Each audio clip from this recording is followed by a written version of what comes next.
Saya tidak ingin memberikan kuliah malam ini. Karena itu saya sangat berharap adik-adik semua, Bapak Ibu, untuk aktif. Anda mau tanya, angkat tangan dan tanyakan kepada saya. Karena itu akan lebih efektif, itu akan lebih enak, dan akan lebih masuk kepada pikiran kita. Apa yang akan saya sampaikan. 1 menit sebelumnya saya mulai. Boleh dimulai slide-nya? Sambil menunggu slide, saya ingin ceritakan. S1 saya arkeologi, S2 saya juga arkeologi. Sewaktu di Amerika, saya sewaktu mengambil kuliah arkeologi di luar negeri perpustakaannya sangat lengkap, buku-buku dan majalah-majalah. Waktu kuliah kemudian, saya menemukan majalah, satu majalah yang saya mulai memicu saya untuk mendalami lebih dalam lagi. Majalahnya adalah namanya Biblical Archaeology. Saya baca di salah satu artikel, dia menulis artikel itu menulis tentang sebuah penelitian yang dilakukan di tahun 80-an. Kemudian tahun 95-97 artikel itu ditulis. Artikel itu mengenai penelitian raja-raja kuno di Mesir. Bahwa makam raja kuno di Mesir yang tertutup oleh batu yang besar. Dan di batu yang besar itu ada prasasti hieroglif. Setelah lebih dari 5 tahun, prasasti hieroglif itu bisa diterjemahkan. Dan terjemahannya adalah, ini adalah makam anak sulung Firaun yang meninggal karena sebab yang tidak diketahui. Kalau Anda semua mendengar ini, membaca itu, apa yang ada di benak Anda? Anak sulung Firaun yang meninggal karena sebab yang tidak diketahui. Makamnya ditemukan. Apa yang ada di benak Anda? 10 tulah. Kalau itu ada, berarti yang selama ini mulai banyak dikatakan bahwa 10 tulah itu hanya cerita kiasan semata, tidak mungkin Sungai Nil menjadi darah, tidak mungkin air menjadi darah, dan sebagainya, itu terpatahkan. Dari situ saya mulai berpikir, kalau begitu bisa ya, bermain dalam tanda petik, bermain arkeologi dengan tetap melihat dari Alkitab. Nah, pulang dari Amerika, saya mulai mendalami itu, walaupun saya kerja sekuler, tapi kemudian ya namanya mungkin tuntunan Tuhan terus tuntun, dorong saya sampai beberapa tahun yang lalu, 2 tahun yang lalu, istri saya mengingatkan, Mas, dalami lagi. Kayaknya saya tertarik mah, mungkin gimana kalau saya kuliah lagi. Saya sudah punya S2, sekarang kuliah lagi ngambil S2. Ada beberapa STT di Jogja, tetapi memang saya lebih tertarik dengan STTII karena fokus di Perjanjian Lama bagus, ada bahasa Ibraninya sampai 4 dan seterusnya yang saya perlukan. Akhirnya saya masuk ke sana. Memang mungkin sedikit koreksi Pak Adi. Di STT Jogja tidak ada, bahkan di seluruh Indonesia belum ada STT yang fokus punya konsentrasi di arkeologi biblikal. Arkeologi biblikal adalah sesuatu yang masih baru. Itu harus semakin berkembang dan kita akan bicarakan di sini, kita akan diskusikan. Gunanya untuk apa? Pentingnya untuk apa?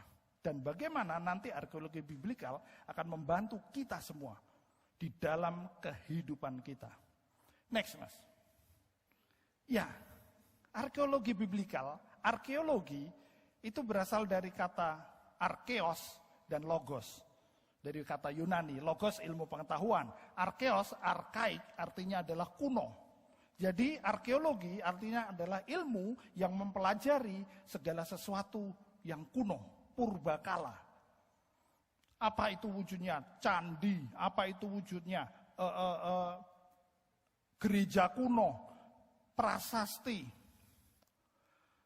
alat-alat batu, fosil-fosil yang memasuk ke dalam dunia purbakala itu yang dipelajari oleh arkeologi.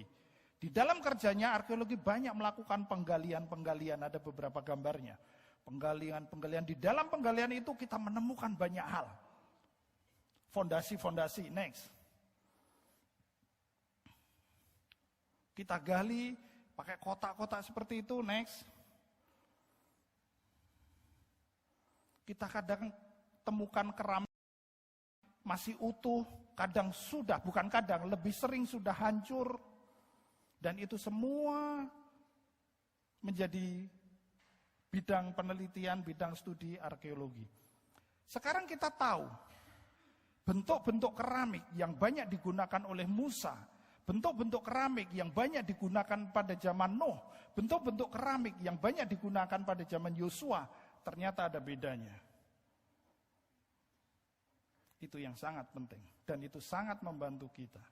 Kita akan lihat nanti bagaimana dengan apa yang tertulis di Alkitab. Next, Mas. Mata uang. Jelas zaman Israel kuno belum ada. Tetapi zaman setelah bangsa Israel masuk ke Kanaan mulai banyak. Ya, next, Mas. Tulang belulang. Next, Mas.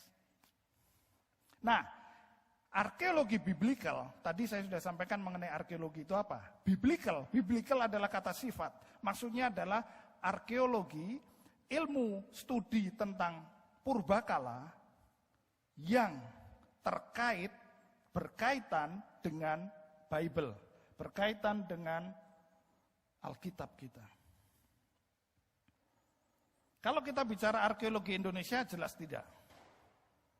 Saya sewaktu pertama kali datang ke Kupang untuk melamar ke istri saya.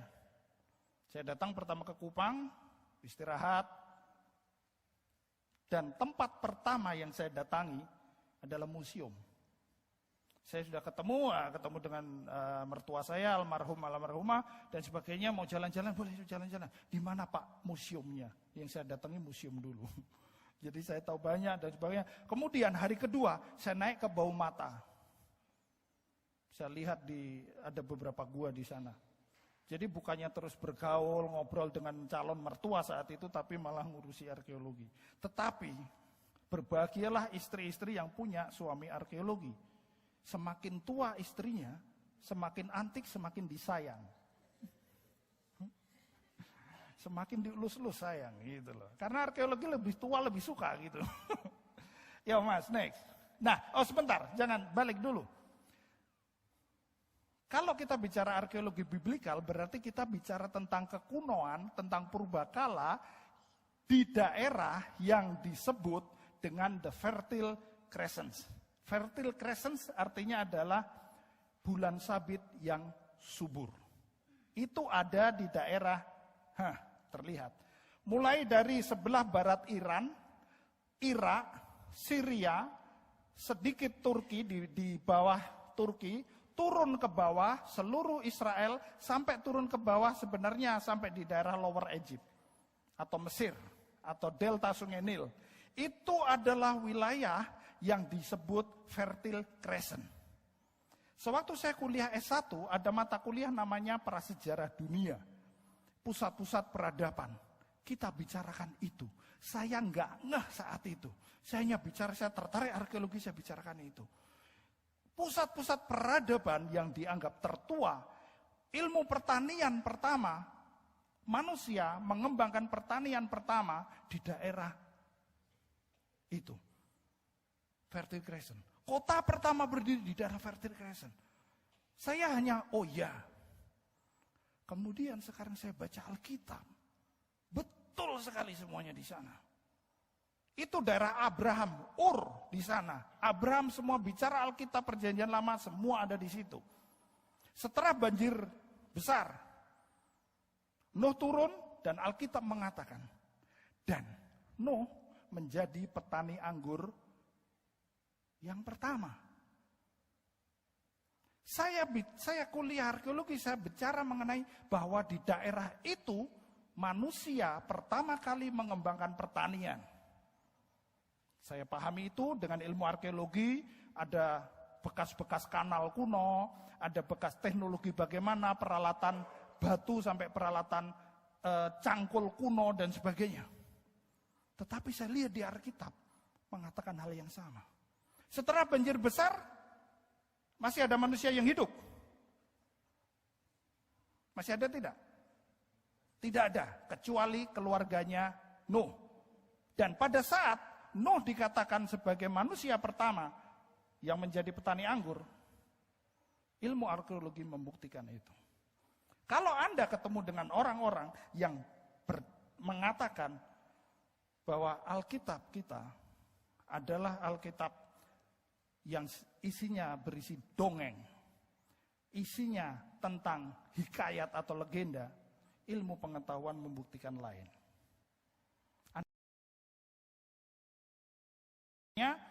Arkeologi penelitian seperti apa tadi? Seperti gambar tadi, kita penelitian dan sebagainya, kita nemu periuk, kita nemu pecahan kreweng, kita nemu pecahan alat-alat pertanian. Kita lakukan penelitian banyak hal macam-macam sampai kepada kesimpulan itu. Next, Mas. Kenapa Bible sangat penting? Arkeologi biblikal sangat penting. Sekarang ini kita menghadapi musuh yang bertambah banyak. Beberapa dekade yang lalu, 10 tahun, 20 tahun yang lalu, kita hanya menghadapi musuh orang yang bukan orang Kristen. Orang yang memang bukan orang percaya. Yang tidak percaya bahwa Yesus itu juru selamat, Yesus itu Tuhan, bahwa Yesus itu kisah hidupnya diceritakan di dalam Alkitab. Perintah-perintahnya ditulis di dalam Alkitab. Itu yang kita hadapi. Sekarang tidak. Kenapa? Banyak orang Kristen sudah mengatakan diri Kristen setiap minggu ke gereja, tapi mereka mengatakan Yosua itu cerita mitos. Bangsa Israel itu tidak pernah berada di Mesir untuk jadi budak. Isi Alkitab itu tidak semuanya benar. Ada yang hanya cerita hikayat. Yang mengatakan seperti itu adalah justru orang-orang Kristen. Yang banyak dari mereka yang berkhotbah juga di gereja. Anda mau bukti, silakan buka. Anda googling saja, Anda ketik, Yesus adalah mitos, bahasa Inggris. Jesus is a myth. Keluar semua. Kalau iman Anda tidak kuat, kalau akal budi Anda nggak diperlengkapi dengan seperti ini, besok sudah nggak pergi ke gereja lagi. Semakin mengerikan. Karena itu saya bertekad, saya harus kemana-mana dan membagikan ini. Itu yang saya lakukan. Dan saya dapat bantuan dari Pak Esra, saya dapat bantuan dari Pak Adi. Sekarang saya berada di sini. Ini yang saya lakukan, Anda harus ingat itu semua. Orang yang belum percaya dan kaum Kristen liberal di Amerika banyak sekali. Next, Mas.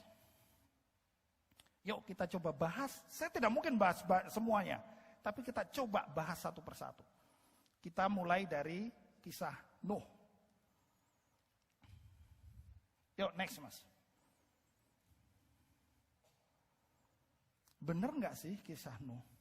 Masuk akal nggak sih kalau seluruh bumi ini tertutup oleh air? Dari mana airnya? Mungkin nggak ketutup dan sebagainya dan sebagainya. Beberapa bulan yang lalu saya diundang untuk bicara hal yang sama di Staken Palangkaraya, Sekolah Tinggi Agama Kristen Negeri Palangkaraya. Ada salah satu mahasiswa bertanya kepada saya, Pak, ini hal yang lain, belum nggak menyangkut ke sini, tapi menyangkut. Pak, jadi agama Kristen itu muncul lebih dulu ya Pak, daripada agama Islam? Setahu saya agama Islam yang lebih dulu Pak. Lah, kamu tahu dari mana? Banyak teman-teman saya yang Islam mengatakan itu. Nanti kita akan bahas. Tetapi ini salah satu contoh. Kalau kita tidak tahu hal ini, kita akan dengan mudah dibelokkan pemahaman kita. Ada lagi yang bertanya, Pak, kan nggak mungkin toh Pak, semua manusia mati. Semua binatang masuk ke kapalnya Nabi Nuh. Kapalnya Nabi Nuh sebesar apa, Pak? Di Alkitab sudah ada. Sekian panjangnya, sekian tingginya, sekian lebarnya. Ya enggak? Baca? Saya mau tanya sekarang. Pertanyaan yang ditanyakan ke saya waktu di Palangkaraya, saya sudah jawab. Tapi itu saya akan tanyakan kepada Anda semua. Kalau itu yang terjadi, Alkitab mengatakan apa? Semua binatang sepasang-sepasang dipilih, dikirim oleh Tuhan dan masuk ke Bahtera Nuh. Betul tidak? Terus dinosaurus masuk ke sana cukup enggak?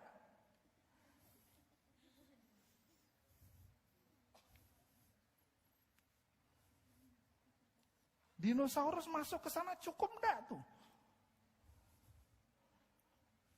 Pertanyaan pertama. Kedua, Pak, butuh berapa lama itu terkumpul semua binatang, Pak? Bapak tahu penguin kan, Pak? Penguin tinggal di mana, Pak? Kutub Utara. Jalannya gimana, Pak? Cuman begini, Pak. Berapa tahun butuh sampai dari Kutub Utara sampai ke tempat Nuh membuat perahu? Ada ya di sini yang keluarganya atau bapaknya nelayan. Enggak ada semua. Enggak ada. Kalau tiba-tiba Anda didatangi suara, kemudian Anda disuruh membuat perahu. Enggak usah perahu deh, kapal kecil sampan saja. 2 meter kali setengah meter.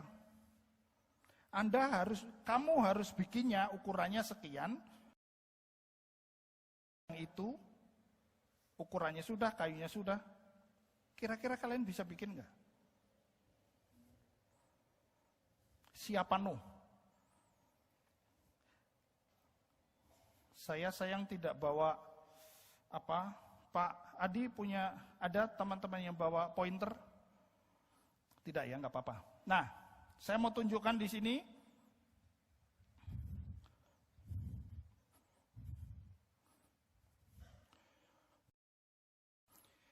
Di bawah sini adalah wilayah di mana Abraham tinggal.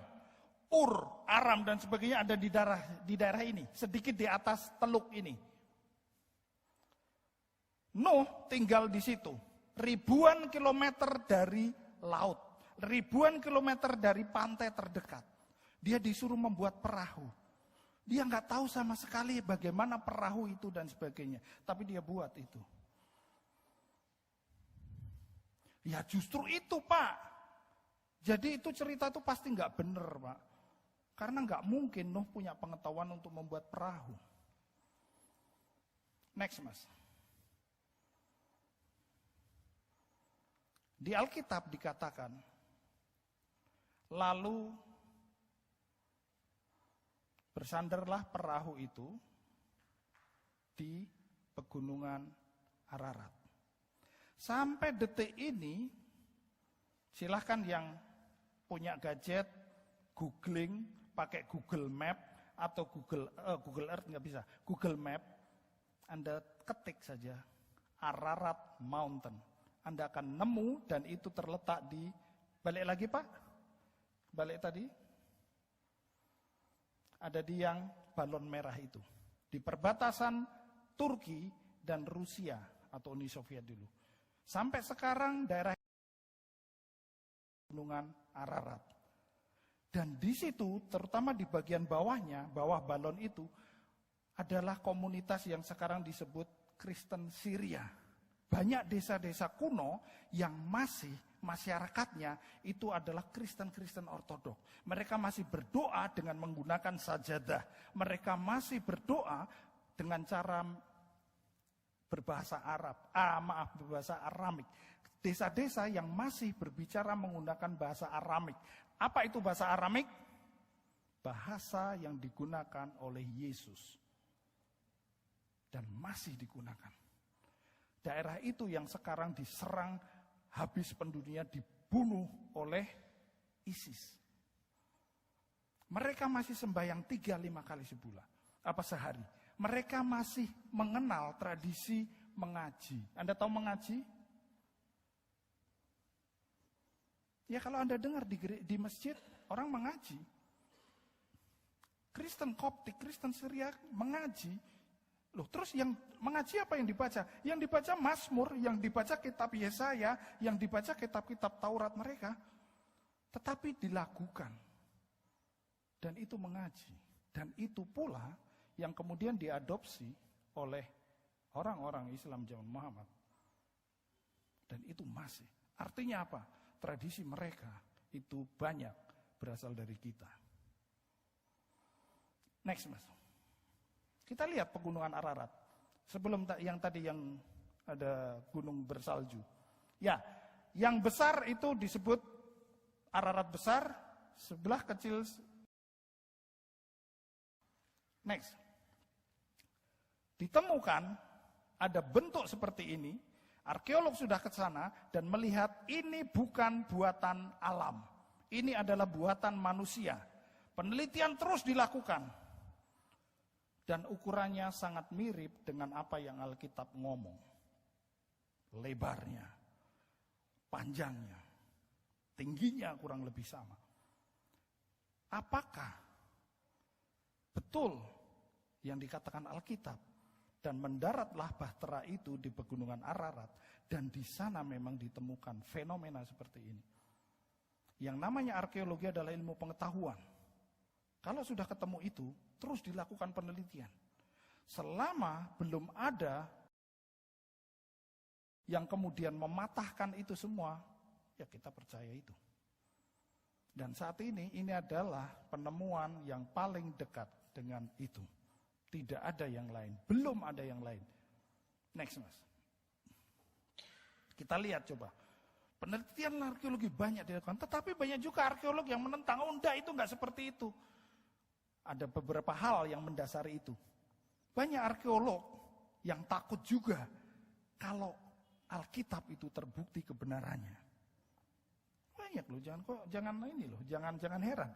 Justru mereka berusaha menentang, enggak, ini enggak bisa. Kenapa? Karena takut kalau Alkitab kita terbukti kebenarannya.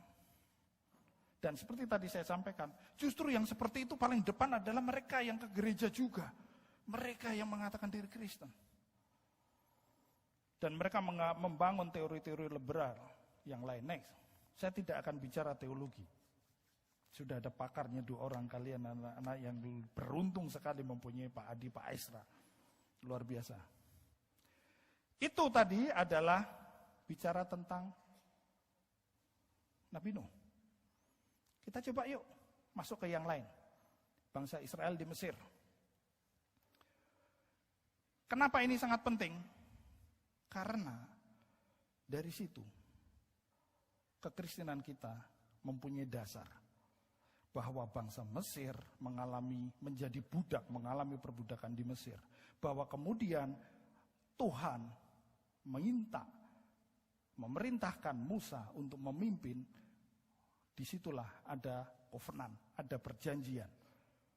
Dibawa ke tanah terjanji Kanaan. Kalau ternyata bangsa Israel tidak pernah di Mesir, berarti bohong enggak? Berarti ceritanya khayalan tidak? Khayalan. Orang berusaha membuktikan tidak ada bukti bangsa Israel pernah ada di Mesir. Wah, kemudian bermain teologis. Lalu cerita Alkitab bagaimana? Perjanjian Lama. Itu hanya menceritakan, menggambarkan bahwa bangsa Israel dulu mengalami kesusahan. Kemudian karena percaya kepada Tuhan, kemudian diangkat oleh Tuhan. Dan itu sangat penting untuk kehidupan kita sekarang. Siapapun kita adalah Israel modern. Jadi siapapun Anda yang mengalami masalah, berbuatlah seperti bangsa Israel dulu yang seolah-olah mengalami perbudakan di Mesir. Itu dikhotbahkan di gereja. Kalau itu yang mengatakan seperti itu adalah sekali Pak Esra atau Pak Adi, kalian percaya enggak? Percaya. Tapi puji Tuhan seperti itu. Ada tamu bule, pendeta dari Amerika misalnya, datang terus bicara seperti itu. Bisa-bisa kita percaya. Padahal bukan. Bangsa Israel betul-betul mengalami perbudakan di Mesir. Tuhan kita bukan Tuhan pemain sandiwara. Tuhan kita bukan Tuhan sutradara sandiwara.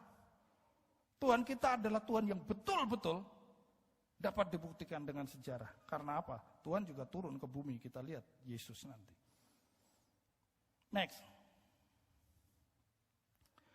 Lalu bagaimana cara membuktikan bahwa bangsa Israel pernah ada di Mesir? Siapa yang ke Mesir pertama? Yusuf.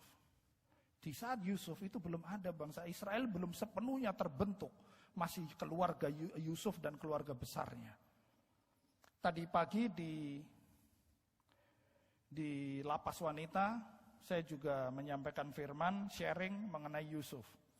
Saya cerita bagaimana, kalau kita mau bicara tentang teologis, kita bicara juga tentang hal-hal yang sifatnya rohani, kita bisa bicara dalam hal seperti ini misalnya. Yusuf itu adalah cikal bakal bangsa Israel. Bayangkan kalau Yusuf dulu waktu di Mesir terus menerima ajakan Tante Potifar, ya kan? Kira-kira bagaimana? Kira-kira bangsa Mesir sekarang jadi terbentuk bangsa seperti ini enggak? Bisa rusak semua. Anda semua silahkan coba googling sekarang. Bangsa Mesir, bangsa Israel. Anda googling, seperti apa Israel sekarang? Israel itu setiap tahun selalu ada orang Israel yang menang penghargaan Nobel karena menemukan obat-obatan, karena menemukan apa saja yang berguna untuk kehidupan manusia seluruhnya. Seluruh manusia itu berguna. Itu yang luar biasa di Israel. Saya hanya berpikir Israel sekarang luar biasa. Dulu diawali dari Yusuf. Oke, kita lihat Yusuf. Tandanya apa yang bisa kita olah dari Yusuf apa? Dikatakan Alkitab, bangsa Mesir mengalami kelaparan. Ada kalau bangsa Mesir mengalami kelaparan? Nggak ada yang bisa membuktikan kecuali ilmu arkeologi. Dan ilmu arkeologi menemukan di salah satu piramid di Mesir ada prasasti yang mengatakan bahwa suatu saat dulu bangsa Mesir pernah mengalami bencana kelaparan. Ini adalah prasastinya. Secara ilmu pengetahuan itu tidak ada yang menolak. Secara ilmu pengetahuan semua memahami, ya betul. Itu prasasti mengatakan bangsa Mesir pernah mengalami kelaparan. Silahkan cocokkan dengan Alkitab yang mengatakan pada masa Yusuf. Ada berapa tahun kelaparan diikuti dengan berapa tahun kelimpahan. Alkitab sama mengatakan. Next. Nah, kemudian akibat dari itu, tiba-tiba bangsa Mesir mengalami perbudakan. Karena kelaparan-kelaparan itu mengalami perbudakan setelah tahun-tahun berikutnya. Alkitab ini jelas, Anda buka di Keluaran 1:11. Sebab itu pengawas-pengawas Rodi ditempatkan atas mereka untuk menindas mereka dengan kerja paksa. Mereka harus mendirikan bagi Firaun kota-kota perbekalan, yaitu Pitom dan Raamses. Ini kan kata Alkitab. Tapi ada enggak buktinya? Arkeolog banyak melakukan penelitian dan nemu yang namanya kota Pitom dan nemu yang namanya kota Raamses. Next, Mas. Ada di delta Mesir. Yang merah lingkaran itu kota Pitom, yang biru itu kota Avares atau Raamses. Bahkan ada prasasti di situ yang menyebutkan Firaun mengatakan bahwa di delta Sungai Nil, yang delta begitu, ada komunitas bangsa Asia. Mesir bukan bangsa Asia. Bangsa Asia adalah bangsa yang berasal dari Asia. Dan bangsa Asia yang ada di situ satu-satunya adalah Yusuf dan keluarganya. Dan Firaun prasastinya mengatakan bahwa bangsa Asia ini sangat pintar, mempunyai skill, mempunyai keahlian dalam membangun atau pertukangan. Dan yang lebih heran bagi Firaun, Firaun adalah raja Mesir dan mereka menyembah banyak dewa seperti Yunani dan Romawi. di masa berikutnya. Tetapi mereka menuliskan heran karena bangsa Asia ini menyembah hanya satu Tuhan. Bangsa Israel di bawah Yusuf sudah kenal hanya satu Tuhan. Tidak ada yang lain. Di seluruh tadi yang saya sebut Fertile Crescent tadi, di mana banyak dewa-dewa disembah, Baal dan sebagainya macam-macam, hanya satu suku yang menyembah hanya satu dewa. Israel. Sejak Abraham sudah. Tuhan sudah memperkenalkan diri. Akulah Tuhanmu. Dan itu dipercaya oleh Abraham. Turun sampai ke bawah, sampai ke bawah, sampai ke bawah. Israel menjadi bangsa yang besar. Dan dia tetap menyembah hanya satu dewa. Itu ilmu pengetahuan dan bukti seperti itu. Tapi sayang belum banyak diberikan di gereja-gereja, belum banyak diberikan menjadi mata kuliah di STT. Next, Mas. Ini sisa-sisa. Kita lakukan penggalian-penggalian, ketemu fondasi-fondasinya. Ada yang menuju, oh memang ini kota Pitom, next, Mas. Dan Ramses atau Avaris. Berarti betul bangsa Israel pernah ada di Mesir. Next, Mas. Exodus. Sekarang ini ada beberapa miliuner dari Amerika yang sedang membiayai sebuah penelitian untuk melacak rute Exodus. Itu daerah Gosen, itu adalah daerah di mana kota Pitom dan Ramses, di mana bangsa Mesir mulai keluar. Kalau itu terus naik ke atas, menyeberang yang biru sampai di Yerusalem, kalau jalan kaki, itu enggak sampai 5 tahun. Tapi bangsa Israel perlu berapa tahun? 40 tahun muter-muter enggak karu-karuan. Makanya kalian semua jangan punya tegar tengkuk ya. Seharusnya dekat sudah jadi luar biasa, diputar-putar enggak karu-karuan. Itu fakta. Next, Mas. Ini, tesis saya menulis tentang Yeriko. Saya sangat suka dengan Yeriko. Kita akan bahas sedikit. Next, Mas. Ada nggak sih Yeriko? Ada. Di balon merah itu. Anda buka Google Map. Saya nggak tahu kalau diketik Yeriko keluar enggak. Mungkin Anda ketik Yeriko keluar ada restoran Yeriko nanti. Restoran Padang nama Yeriko masuk ke internet, ke Google Map itu yang masuk ke Anda. Tetapi dengan searching yang lebih lagi kita akan nemu dan disitulah kota Yeriko. Saya mencarinya dari situ. Kita next lagi, Mas. Kita zoom, kita perbesar. Ada di situ. Sedikit di atas Laut Mati. Next. Lebih dekat lagi seperti ini, kota Yeriko. Yerusalem ada di sebelah kiri bawah. Next. Saya pakai Google. Saya dari Google Map masuk ke Google Earth agar lebih detail lagi. Dan nampak di sana. Itu penampakan sekarang. Sedikit samar, di atas ada, saya lingkari oval merah ya. Itu situs Yerikonya yang dihancurkan Yosua. Pemukiman yang sekarang ada di yang hitam-hitam itu. Yang hitam-hitam itu adalah kota Yeriko yang modern sekarang. Di kota Yeriko modern tidak nampak. Makanya orang-orang Amerika itu dari teolog-teolog liberal mengatakan, mana nggak ada. Di daerah yang sekarang dihuni dan yang sekarang namanya Yeriko,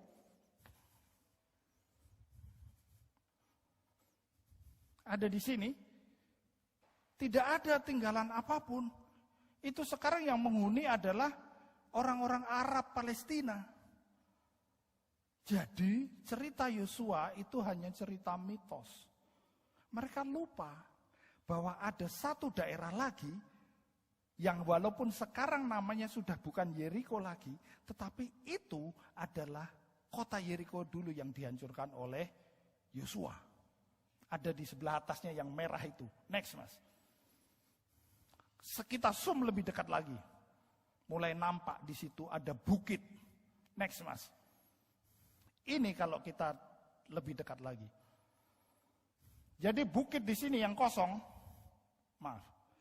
yang kosong itulah sisa kota Yeriko yang dihancurkan oleh Yosua. Di tengah perdebatan ini masih ada yang konyol lagi. Ada orang Kristen, arkeolog dari dari Perancis, penelitian arkeologi di sana. Terus kesimpulannya, hasilnya bagaimana? Alkitab mengatakan Yeriko temboknya runtuh setelah Yosua dan 7 kali, hari ke-7 hancur runtuh. Tetapi di sana nggak ketemu.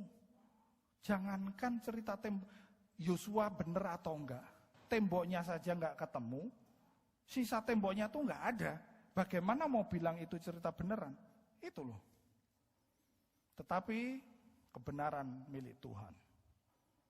Ada penelitian lagi terus, ketemu temboknya. Walaupun itu belum dipublikasikan, saya sedang meneliti ini, saya sedang nulis skripsi tentang ini, saya akan buktikan bahwa itu ada. Next, Mas.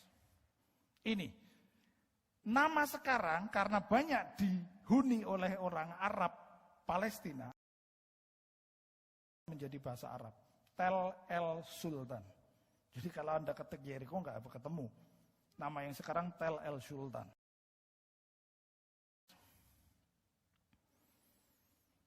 Kita tadi banyak bicara tentang arkeologi biblikal perjanjian lama. Kalau perjanjian baru bagaimana, Pak? Petanya ini. Anda buka peta Alkitab perjanjian baru, mulai dari Injil, 4 Injil, sampai terutama kisah para rasul, surat-surat Paulus, semua ada di daerah ini. Kota-kotanya sekarang masih ada tidak? Ada yang terus berkembang menjadi kota yang besar seperti Roma, kemudian Tesalonika. Tetapi ada kota-kota, Damaskus, ada kota Yerusalem jelas. Ada kota-kota yang dulunya kota metropolitan besar zaman Paulus, sekarang hanya menjadi desa kecil. Sehingga orang akan mengatakan, jangan-jangan Paulus itu hanya cerita fiktif. Tetapi bukti menunjukkan lain. Next. Ini adalah reruntuhan kota kuno Tesalonika. Sebuah kota metropolitan yang banyak dihuni oleh orang Yunani dan orang Romawi dan sebagian orang kecil saja orang Yahudi.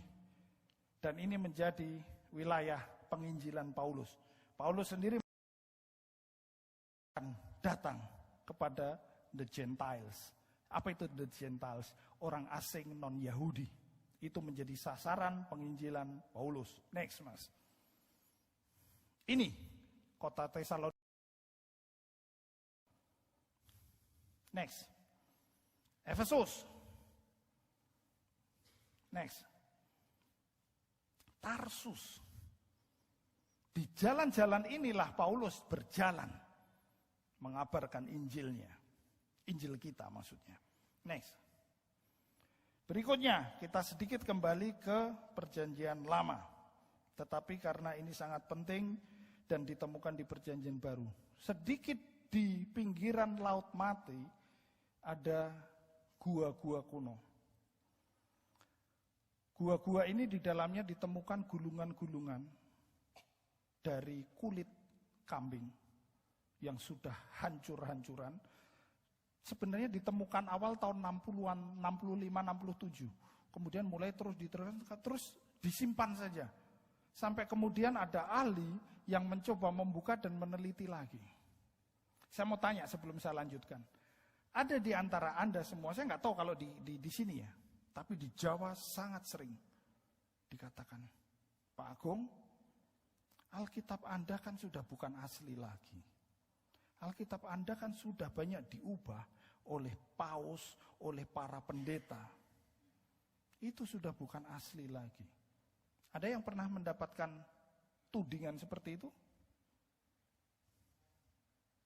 Kalau Anda belum pernah, Anda belum jadi Kristen yang luar biasa. Anda belum siap untuk jadi Kristen. Anda harus mempersiapkan diri, jangan tunggu nanti ditanya. Kalau di Jawa, di mana kita menjadi minoritas, itu sudah jadi makanan sehari-hari. Lalu apa jawaban Anda? Kalau Anda mendapat pertanyaan seperti itu, bagaimana Anda membuktikan bahwa Alkitab itu adalah tidak berubah satu iota pun, tidak berubah satu titik pun?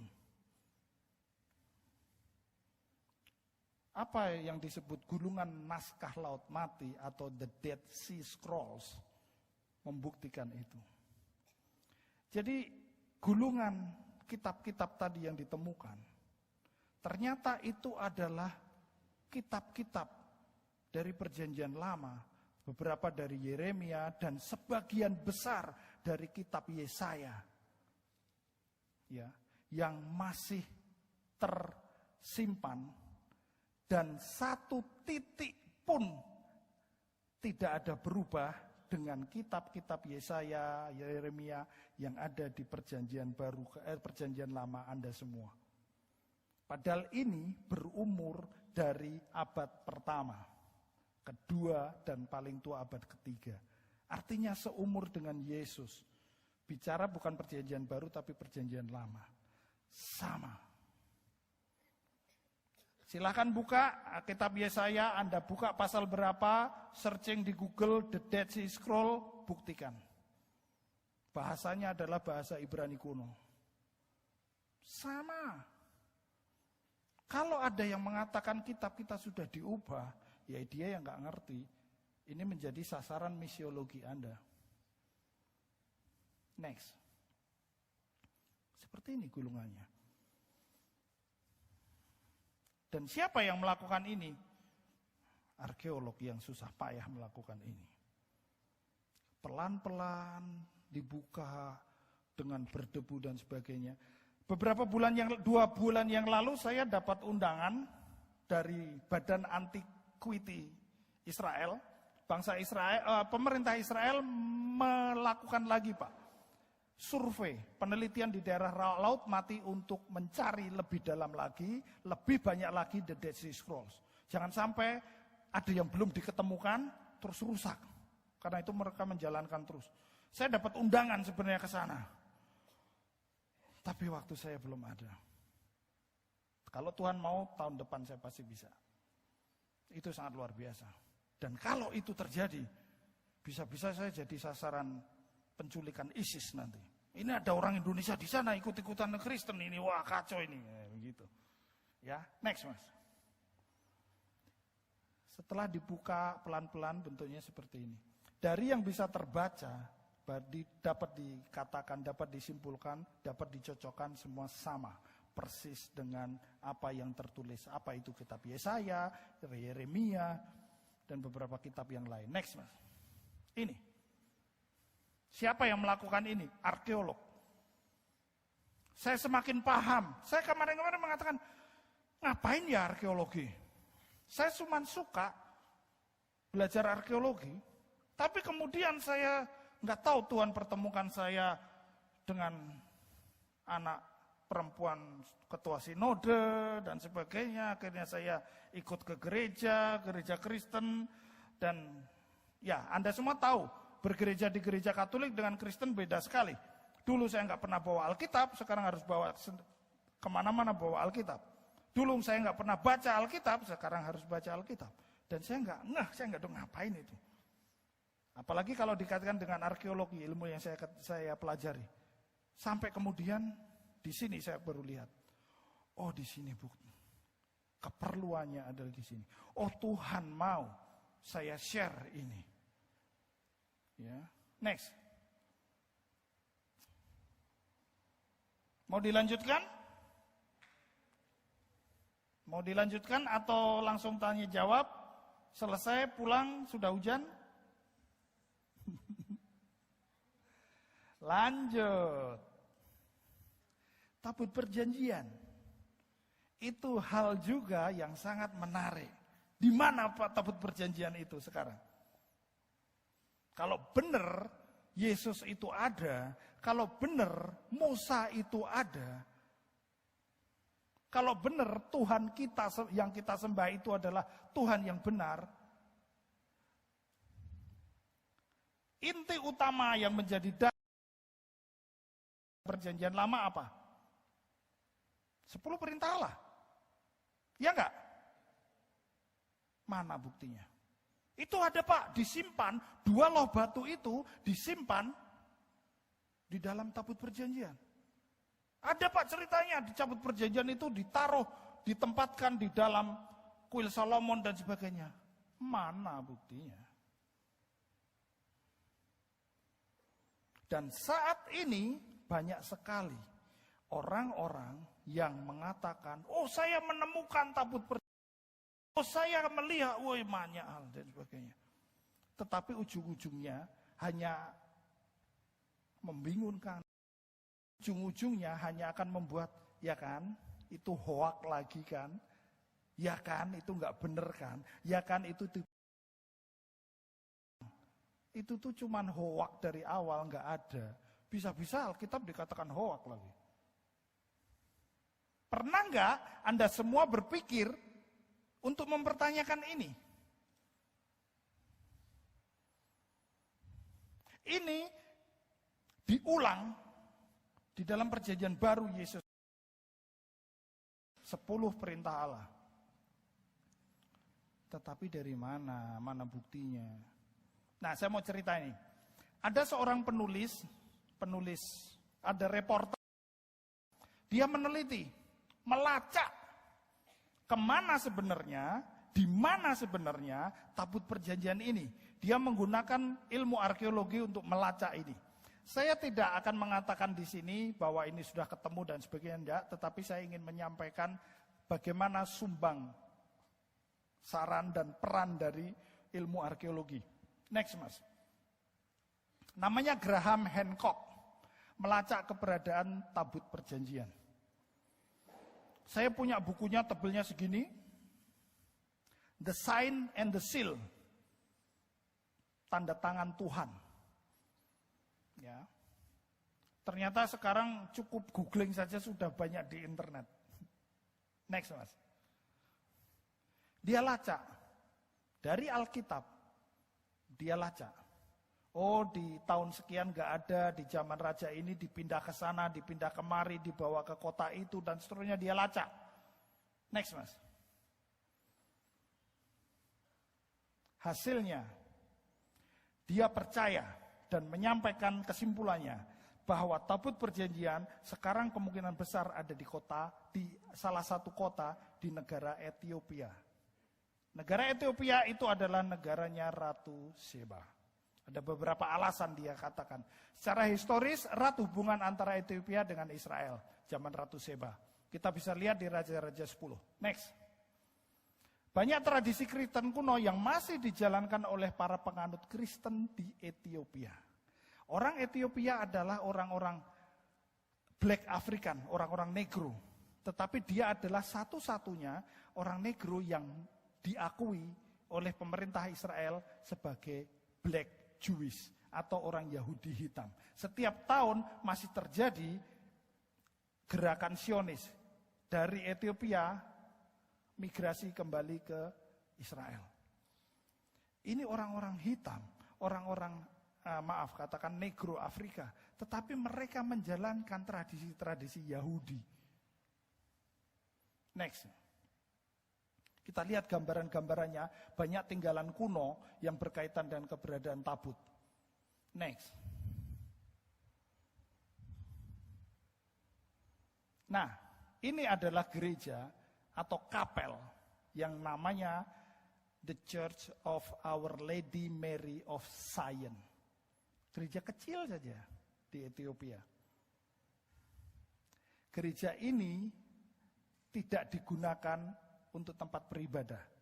Gereja ini hanya mempunyai satu ruang tengah yang kemudian di ruang itu dikatakan ditempatkan tabut perjanjian. Boleh masuk enggak? Enggak boleh. Yang masuk siapa? Hanya juru kuncinya. Hanya satu pendeta yang ditahbiskan turun-temurun. Bapaknya mati, anaknya mati, cucunya dan seterusnya saja itu. Saya tidak mengatakan ini benar atau enggak, tetapi saya melihat kok ini benar, persis sama dengan yang dikatakan Alkitab pada saat dulu tabut perjanjian masih ada di Israel, di Yerusalem. Apakah ini hanya kebetulan? Kita nggak pernah tahu. Tetapi ilmu arkeologi membantu kita untuk terus melacak seperti itu. Next, Mas. Ini yang hitam putih itu adalah bapaknya sudah meninggal, sekarang adalah anaknya. Dan hanya mereka. Nanti kalau yang sudah berwarna ini kemudian meninggal, ya mesti diturunkan anaknya lagi. Mereka yang berhak untuk masuk ke situ. Next. Kita coba lihat relasinya. Arkeologi biblikal, terus Mas, next terus. Sangat erat kaitannya supaya kita paham dengan sejarah gereja umum. Tadi saya katakan sejarah gereja umum, kita bicara sejarah kekristenan. Anda semua harus tahu bagaimana kekristenan berawal. Bagaimana sekarang ini di daerah Syria yang sekarang dihancurkan ISIS, di mana gereja-gereja dibakar habis, orang-orang Kristen diusir keluar.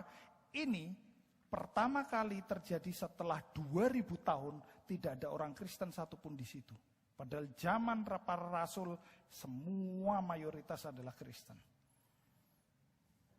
Dan sebagian besar dari mereka masih berbahasa Aramik, bahasanya Tuhan Yesus sendiri.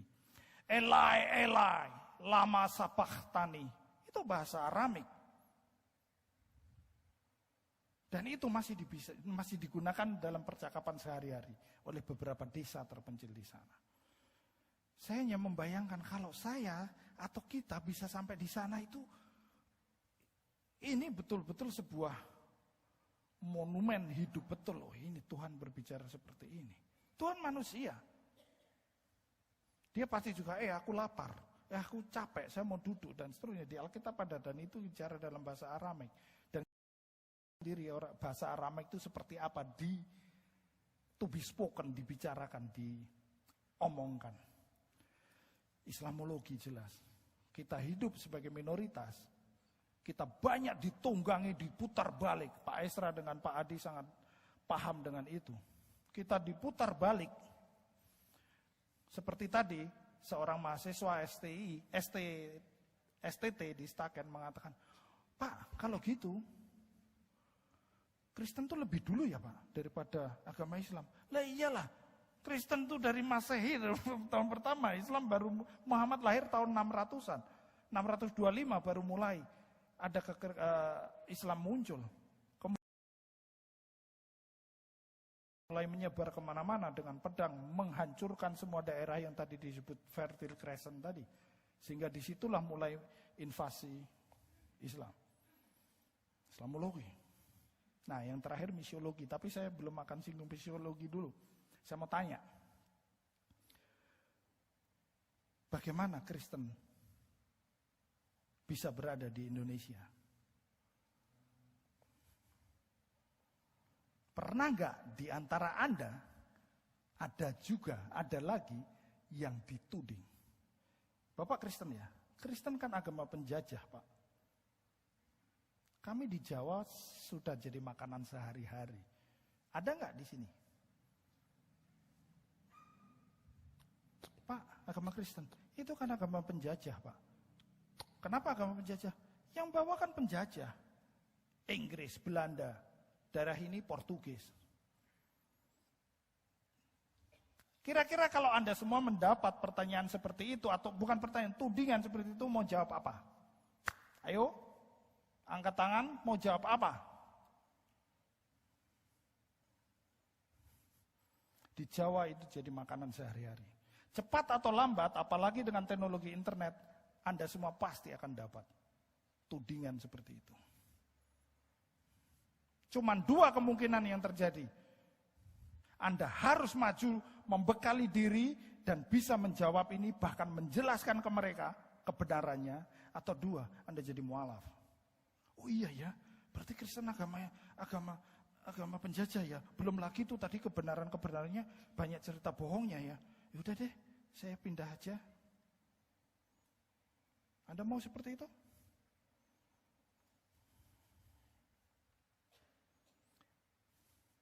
Kapan agama Kristen dibawa ke Indonesia? Belanda masuk ke Indonesia tahun 1600-an. Sebelum itu di daerah Indonesia Timur Portugis dan Belanda mulai masuk. Tetapi penelitian arkeologi menunjukkan ada kesimpulan bahwa agama Kristen sudah masuk ke daerah Barus di Sumatera Utara bagian selatan sejak abad ke-7. Dan itu adalah cucu-cucu murid dari Rasul Thomas yang menginjil sampai ke India. Ngeri enggak? Orang-orang Kristen dan Katolik di India Selatan, di daerah Goa, mereka masih punya pride, masih punya kebanggaan. Kami menjadi Kristen karena kami diajar sendiri oleh salah satu rasul, yaitu Thomas. Dan Thomas mati di India. Dan cucu-cucu murid dari Thomas yang sampai ke Indonesia, sampai di Barus dan menyebarkan kekristenan di sana.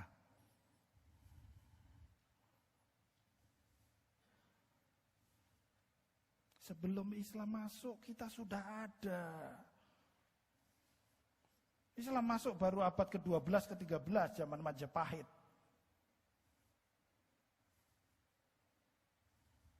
Itu yang terjadi. Penting ini untuk kita ketahui, berbanggalah. Misiologi, ya ini bagian dari misiologi tadi ya, contoh yang saya sampaikan. Kita bisa melakukan itu. Next, Mas. Kalau tulisannya saya hilangkan, menurut Anda semua, kira-kira mereka orang apa? Islam. Ini Kristen Syria. Mereka pakai kerudung. Mereka sembahyang pakai sajadah. Mereka mengaji. Next. Kristen. Next. Pakai kerudung, pegang salib. Next.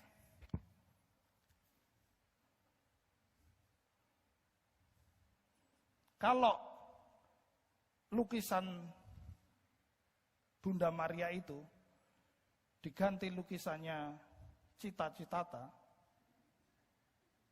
kalian pasti lihat ini orang Kristen, ini orang Islam, ini Muslim sih. Ini fansnya Cita-Citata gitu. Karena gambarnya itu adalah Bunda Maria. Jadi ini orang Kristen, orang Katolik.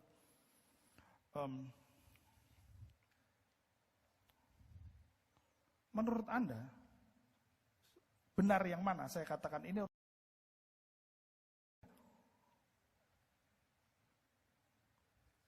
Orang Katolik Syria atau Kristen Syria? Bagaimana Pak? Katolik Syria. Ada lagi yang lain? Orang-orang Kristen Koptik baik di Mesir maupun di Syria tidak kenal apa itu Kristen dan Katolik. Ya artinya di dalam sekarang mereka tahu ada gereja Katolik, ada gereja Kristen, itu tahu. Tetapi secara tradisional, kekristenan di Mesir dan di Syria itu sudah berkembang, diawali oleh para rasul, di mana belum ada perpecahan antara Kristen dan Katolik. Katolik dan Kristen mulai muncul perpecahan setelah reformasi. Dan mereka jauh sudah ada, sudah menjadi Kristen sebelum reformasi. Kita perlu belajar banyak dari mereka. Kita bisa membaca banyak buku, kita bisa, kalau Anda kuliah, Anda bisa coba kalau ada mata kuliah itu, kalau kita jadi tahu, oh seperti itu caranya, luar biasa. Next. Nah sekarang, gambar-gambar tadi banyak kita download dari komputer. Dari internet banyak sekali gambar-gambar. Saya harus sampaikan ini karena ini sangat penting. Banyak di antara gambar-gambar itu semua adalah hoax, semua adalah hoax. Beberapa ini sudah agak lama, beberapa bulan yang lalu saya banyak ditanya teman-teman, Pak Agung ini bagaimana, Pak Agung ini bagaimana. Bahkan rektor Pak Sumbut, rektor STT sendiri mengatakan, Pak Agung sini, lihat ini ada seperti ini nih. Karena di internet ini tersebar. Oh, lokasi penyeberangan terbelahnya Laut Merah ketemu. Buktinya apa? Di dasar laut itu ketemu sisa-sisa tulang, sisa-sisa senjata, sisa-sisa kereta, kuda Firaun, tentara Firaun yang mati sewaktu ngejar, lautnya nutup kembali. Saya ditunjukkan Pak Sumbut, begitu saya baca, saya ketawa sendiri. Kenapa? Laut itu asin. Pernah ada yang merasakan air laut pahit? Air laut asin, mengandung garam yang banyak. Apapun yang masuk ke situ, apalagi itu kayu, pasti hancur. Apalagi ribuan tahun. Tidak mungkin air laut itu mengawetkan untuk jadi fosil. Tulang habis hancur. Itu tidak mungkin. Baru baca. Tapi kemudian saya tidak mungkin menceritakan teknis-teknis seperti itu. Karena saya harus mengajarkan. Apa yang saya lakukan? Saya lacak berita ini dari mana? Next, Mas. Nah, yang memuat berita ini. The Sciences led by Profesor Abdel Muhammad Gader and associated, paragraf yang bawah, and associated with Cairo University's Faculty of Archaeology. Wih, saya searching Cairo University, saya ketemu webnya, saya buka ketemu emailnya, saya kirimi email. Next. Wara ketok. My name is Agung Wijaya from Indonesia. Bisa dibesarkan enggak ya? I have read an article about archaeological research on the Red Sea conducted and it is written by Professor Abdel Muhammad Gader of the Faculty of Archaeology, Cairo University. Is it true, about the research? Do you have the faculty member of this name? Because I have looked at your official website, but I couldn't find the name. Jadi saya searching di Cairo University tadi, jurusan Fakultas Arkeologi. Yang namanya Profesor Muhammad Abdel Gader itu enggak ada. Saya kirimi email, saya tanya. Enggak lama, hanya 2 hari. Saya dikirimi email balik. Next. Artikel Laut Merah, arkeologi dan sebagainya.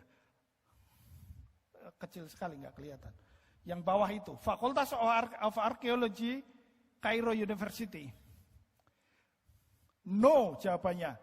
This article totally false. There is no member here at Faculty of Archaeology called Profesor Abdel Muhammad Gader. Artinya apa? Hoax.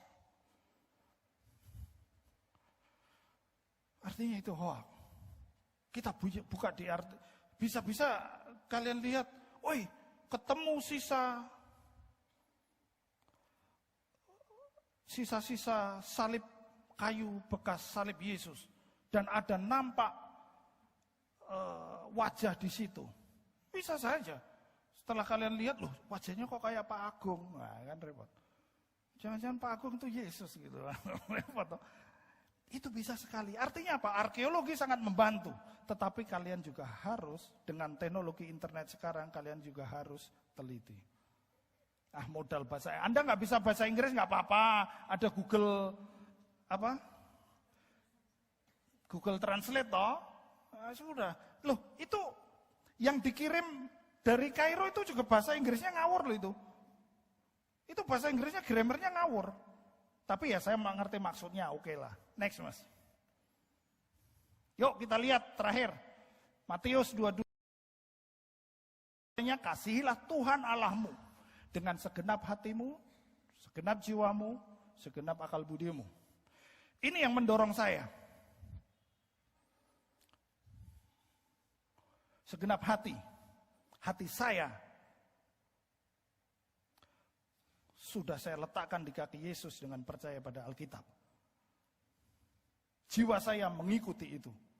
Lalu akal budi, pikiran saya akan saya kembangkan dengan dasar hati di Alkitab. Itu yang saya lakukan. Kalau sekarang saya belum menemukan jawaban, kebenaran, bukan Alkitabnya salah.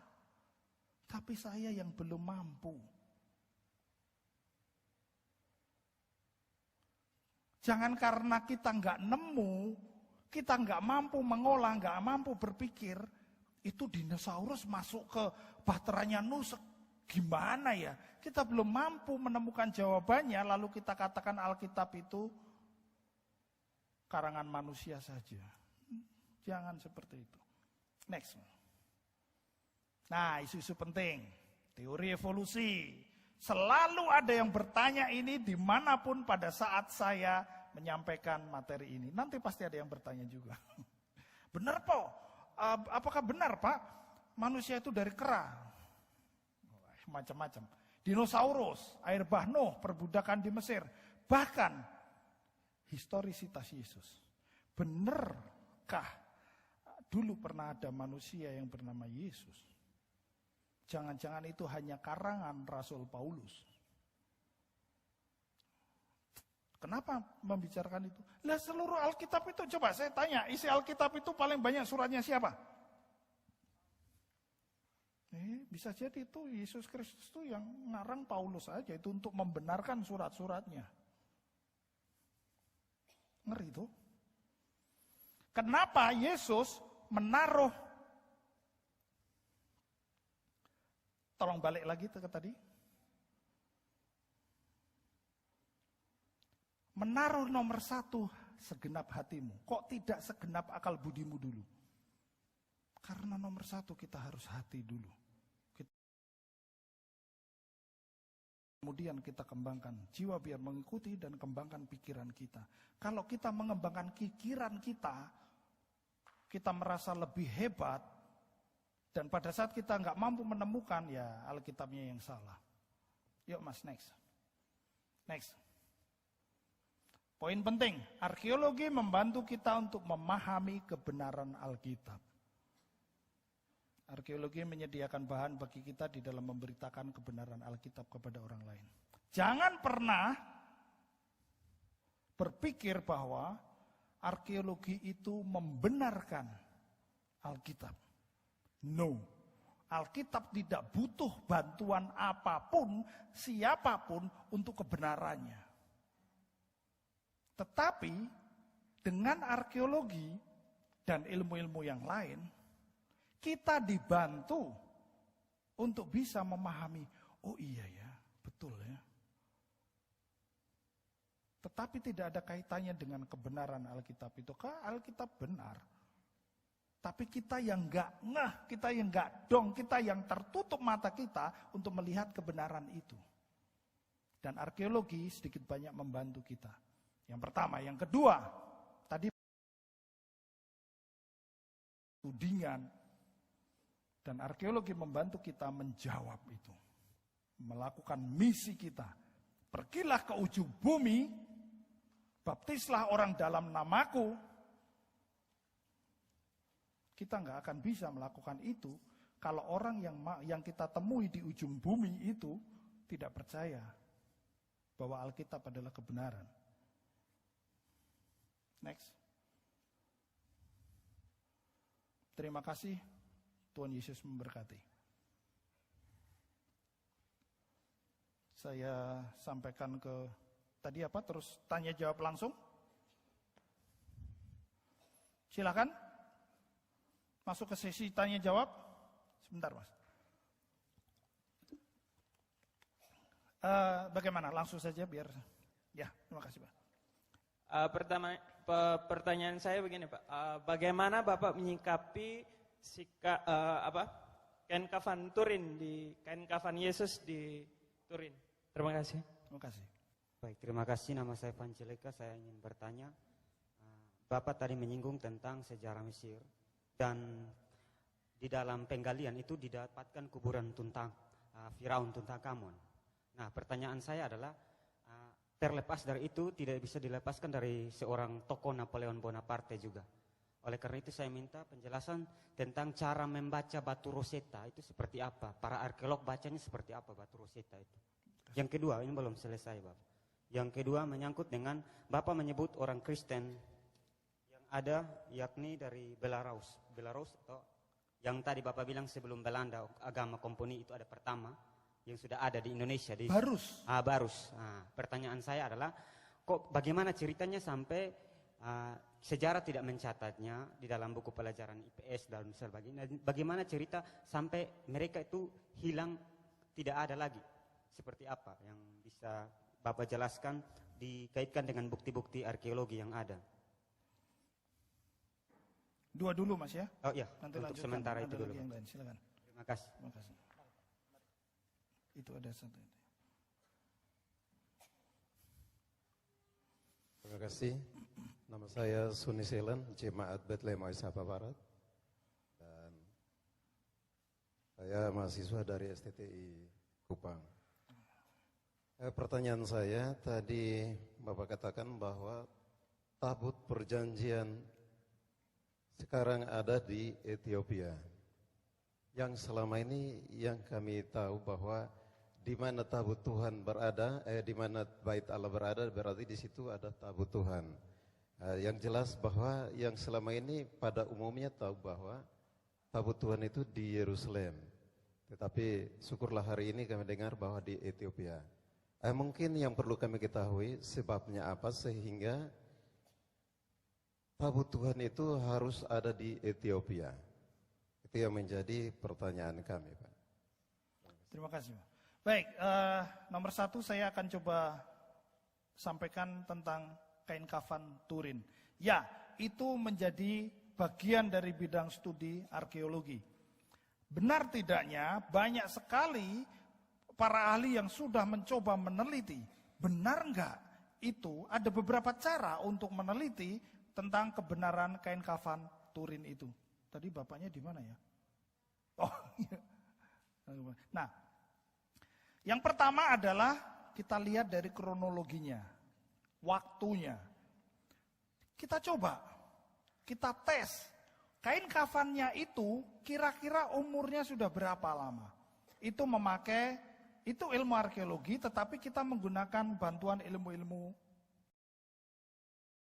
main kimia, itu sudah main laboratorium. Ada yang namanya ada yang namanya radiokarbon dating dan sebagainya untuk meneliti. Masalahnya adalah dari sekian banyak penelitian tentang umur kain kafan itu, semua bermacam-macam. Bermacam-macam saja bukan selisih 1-2 tahun, tetapi selisih ratusan tahun. Itu aneh. Sampai kemudian penelitian yang terakhir menunjukkan memang itu berumur kira-kira 2000 tahun yang lalu. Nah kalau itu berarti pertama, kronologinya, umurnya ini kurang lebih berasal dari umur zaman Yesus dulu. Itu yang pertama. Yang kedua, dilihat bagaimana sebuah gambar bisa tercetak di situ. Bahkan penelitian ini melibatkan NASA. NASA bidang ilmu angkasa luar dari Amerika itu dilibatkan untuk meneliti ini, dan jawabannya, kesimpulannya adalah mereka tidak mampu menjawab, memberikan kesimpulan bagaimana gambar itu wajah Yesus bisa tercetak di sana. Karena dengan menggunakan teknologi fotografi dibutuhkan ribuan kilowatt untuk membuat sebuah image bisa tercetak ke sana. Dan kalau ribuan watt, otomatis kainnya terbakar. Tapi kain nggak terbakar. Itu masih misteri. Jadi kami para arkeolog melihat, menanggapi hal seperti ini, kita kemudian lacak lagi kembali, kalau begitu dari mana sih kain itu asal muasalnya? Nah, di situ kemudian arkeolog berperan. Rupanya sejak kekristenan mendapatkan tempat, yaitu pada masa Kaisar Konstantin tahun 300-an Masehi. Sebelum 300 Masehi, dari Kisah Para Rasul sampai 300-an Masehi, di mana-mana orang Kristen dibunuh, orang Kristen ditolak, orang Kristen, semua 12 para rasul itu dihukum mati semua dengan berbagai macam, dibunuh dengan berbagai macam. Nero bagaimana membunuh orang Kristen, diadu dengan gladiator, masukkan kandang singa dan sebagainya. Tetapi kemudian Kaisar Konstantin, Kaisar Romawi memeluk agama Kristen. Di situ kemudian memproklamirkan Kristen sebagai agama negara. Nah, sejak itu kekristenan mulai mendapat tempat. Dampaknya adalah Helena, ibunda kaisar, mulai banyak melakukan ziarah-ziarah. Dia datang ke tempat yang secara tradisional dulu di bukit ini Yesus disalib. Dia lakukan banyak hal penelitian dan sebagainya. Makanya tidak hanya kain kafan, tetapi juga tradisi gereja mengatakan bahwa Helena itu membawa pulang potongan kayu yang ditemukan di lokasi di mana Yesus dulu disalib. Diyakini itu sebagai sisa dari salib Yesus. Hal-hal seperti itu termasuk kain kafan. Nah, dinamakan kain kafan Turin karena setelah itu disimpan di sebuah katedral yang terletak di kota Turin, Italia. Untuk kain kafan Turin, saya hanya bisa mengatakan seperti ini. Karena berdasarkan ilmu pengetahuan arkeologi ya seperti ini yang kita katakan. Kita tidak mungkin belum mungkin berbicara lebih jauh lagi mengenai kain kafan Turin. Tetapi yang jelas banyak hal yang kemudian membedakan kain kafan Turin dengan kain-kain kafan pada umumnya. Tapi yang jelas bagaimana kain kafan Turin bisa terbawa dari Yerusalem, keluar Yerusalem dan sampai ke Italia, itu adalah peran dari Ibu Kaisar Konstantin Helena. Dan kalau dilacak seperti itu, oh ya, bisa jadi itu seperti itu. Banyak hal yang terjadi seperti itu, Mas. Ya, terima kasih. Tadi pertama mengenai Barus. Tradisi gereja dan ada catatan dari India yang mengatakan bahwa, jadi tercatat di India, catatan kuno mengatakan bahwa saat ini, waktu itu, abad-abad ke-4, 5, 6 Masehi, mengatakan bahwa kekristenan sudah menyebar sampai ke daerah-daerah ini. Dan salah satu daerah yang disebut, itu disebut Pansur. Pansur itu adalah kata lain dari Barus. Yang ada dan memang ada satu daerah sendiri di daerah Sumatera Utara di dekat Deli Serdang yang memang bernama Van Sur. Di daerah lain tidak ada. Jadi dari sana, kerjanya arkeologi adalah seperti ini. Kita lihat catatan kuno. Kemudian, catatannya seperti ini. Yuk kita lihat ke daerah. Ada nggak data di daerah yang mendukung seperti itu? Di daerah ternyata tidak ada yang mendukung. Ada satu desa di sebelah utara terus yang sampai detik ini itu baru sekarang mayoritas bahkan mungkin 100% adalah Muslim. Tetapi ada desa yang bernama Janji Maria. Sangat Kristen sekali. Kita tidak tahu. Tetapi di dalam ilmu arkeologi ada substudi yang namanya studi toponim. Studi toponim adalah kita mencoba melacak dari sisa-sisa arkeologi dan sisa-sisa itu bisa tertinggal di dalam sebuah nama. Itu biasanya seperti itu. Di Jawa banyak sekali desa-desa yang sekarang namanya candi. Padahal tidak ada apa-apa. Tetapi kemudian ada tanah longsor, ada orang menggali pondasi bangun rumah, ketemu ternyata memang ada candi di situ. Jadi ini adalah studi toponim. Nah, kemungkinan tadi pertanyaan berikutnya, lalu kenapa kok nggak ada? Sebelum munculnya dan sebelum invasi Islam, para rasul dan cucu-cucu muridnya itu sangat kencang mengajarkan itu dan langsung dari daerahnya, dari daerah Fertile Crescent tadi. Sampai Rasul Thomas berapa kali ke India dan sebagainya. Semua dilakukan itu, tetapi yang terjadi pusatnya pada abad ke-7 dihancurkan, dihabisi oleh invasi Islam. Lah kalau pusatnya itu sudah dihancurkan, ada nggak dukungan untuk penginjilan sampai ke daerah-daerah, terutama di Sumatera itu?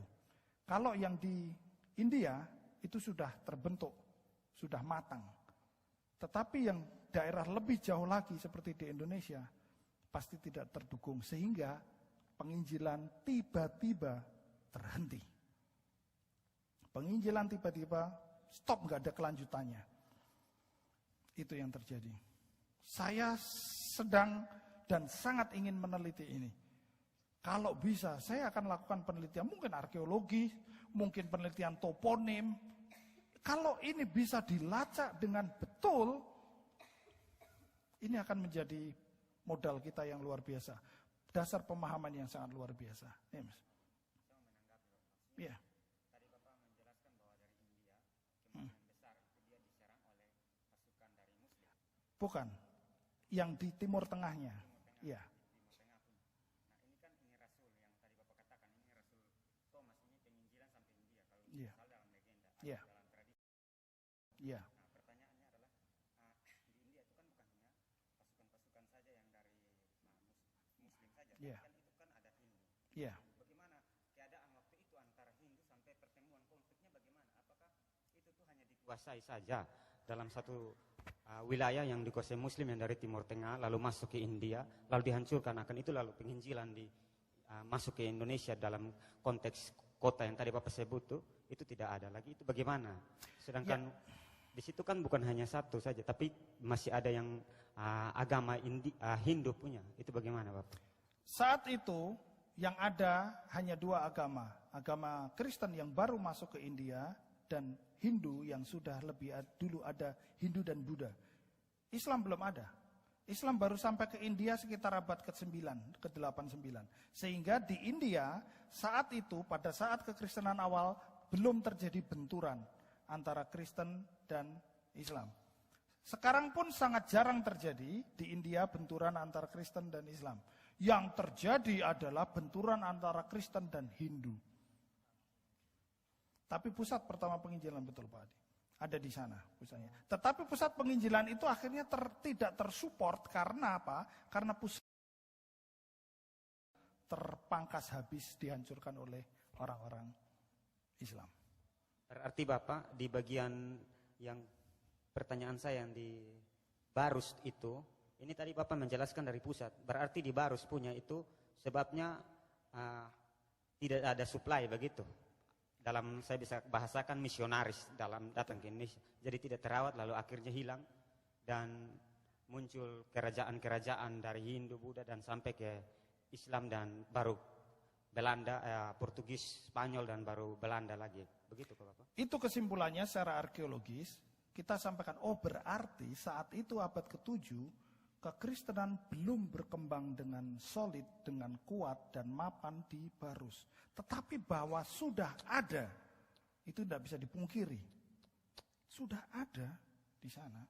Hanya karena belum terorganisir dengan lebih kuat, dengan lebih mapan. Sehingga pada saat pusatnya mengalami masalah, ini kemudian tertinggalkan. Itu yang terjadi. Oke Mas ya. Tadi Bapak, saya jadi lupa pertanyaannya tadi. Maaf Bapak, saya pertanyaan yang kedua belum dijawab. Oh, Ada dua pertanyaan tadi saya tanya Bapak. Jadi Iya. tadi Bapak menjawab tuh pertanyaan satu. oke, yang kedua. Ada yang kedua tuh yang saya tanya batu Rosetta tadi tuh. Oh, ya betul. Saya lupa. Ya, peran Napoleon. Napoleon menyerbu, mengirim pasukannya sampai ke Mesir.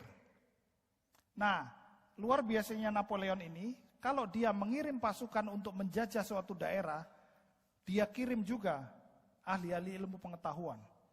Sejak dulu pada zaman Napoleon tahun 1600-an, 1700-an, Mesir sudah dikenal sebagai salah satu pusat peradaban tadi, Fertile Crescent. Banyak tinggalan arkeologis, tinggalan yang antik-antik. Sehingga pada saat Napoleon mengirim tentara, dia kirim juga ahli-ahli ilmu pengetahuan ke sana. Salah satu ahli ilmu pengetahuan itu namanya Kampoleon. mirip dengan Napoleon, tapi yang ini namanya Campoleon. Campoleon inilah yang kemudian menemukan batu Rosetta, kemudian meneliti batu itu, prasasti itu yang membutuhkan lebih, baru kemudian dia bisa menerjemahkan Rosetta itu. Karena apa? Karena hieroglif. Hieroglif itu apa? Huruf-huruf yang berupa gambar, bukan abjad A, B, C, D, bukan. Tetapi gambar. Itu adalah hieroglif dari Mesir kuno. Dari situlah begitu ini sudah bisa diterjemahkan oleh Campoleon, ini kemudian membuka sejarah Mesir. Oh kalau gitu, begitu ketemu lagi, bisa dengan lebih mudah lagi dibaca. Termasuk tadi yang mengatakan bahwa ini adalah makam anak sulung Firaun yang meninggal karena sebab yang tidak diketahui. Ini semua adalah jasa dari Campoleon. Teknisnya bagaimana penggambarannya akan lebih mudah kalau pakai slide. Dan itu 3 SKS 1 semester, Mas. Jadi tidak bisa dibicarakan di seminar ini. Terima kasih, Mas. Ya, Bapak tadi saya ada yang ya. Oh, betul. Tabut perjanjian, Bapak. Betul, ya. Sebabnya apa sehingga tabut perjanjian itu bukan di Yerusalem tetapi harus di Ethiopia? Ya, terima kasih Pak. Yang tadi saya sampaikan adalah hasil penelitian dari Graham Hancock tadi.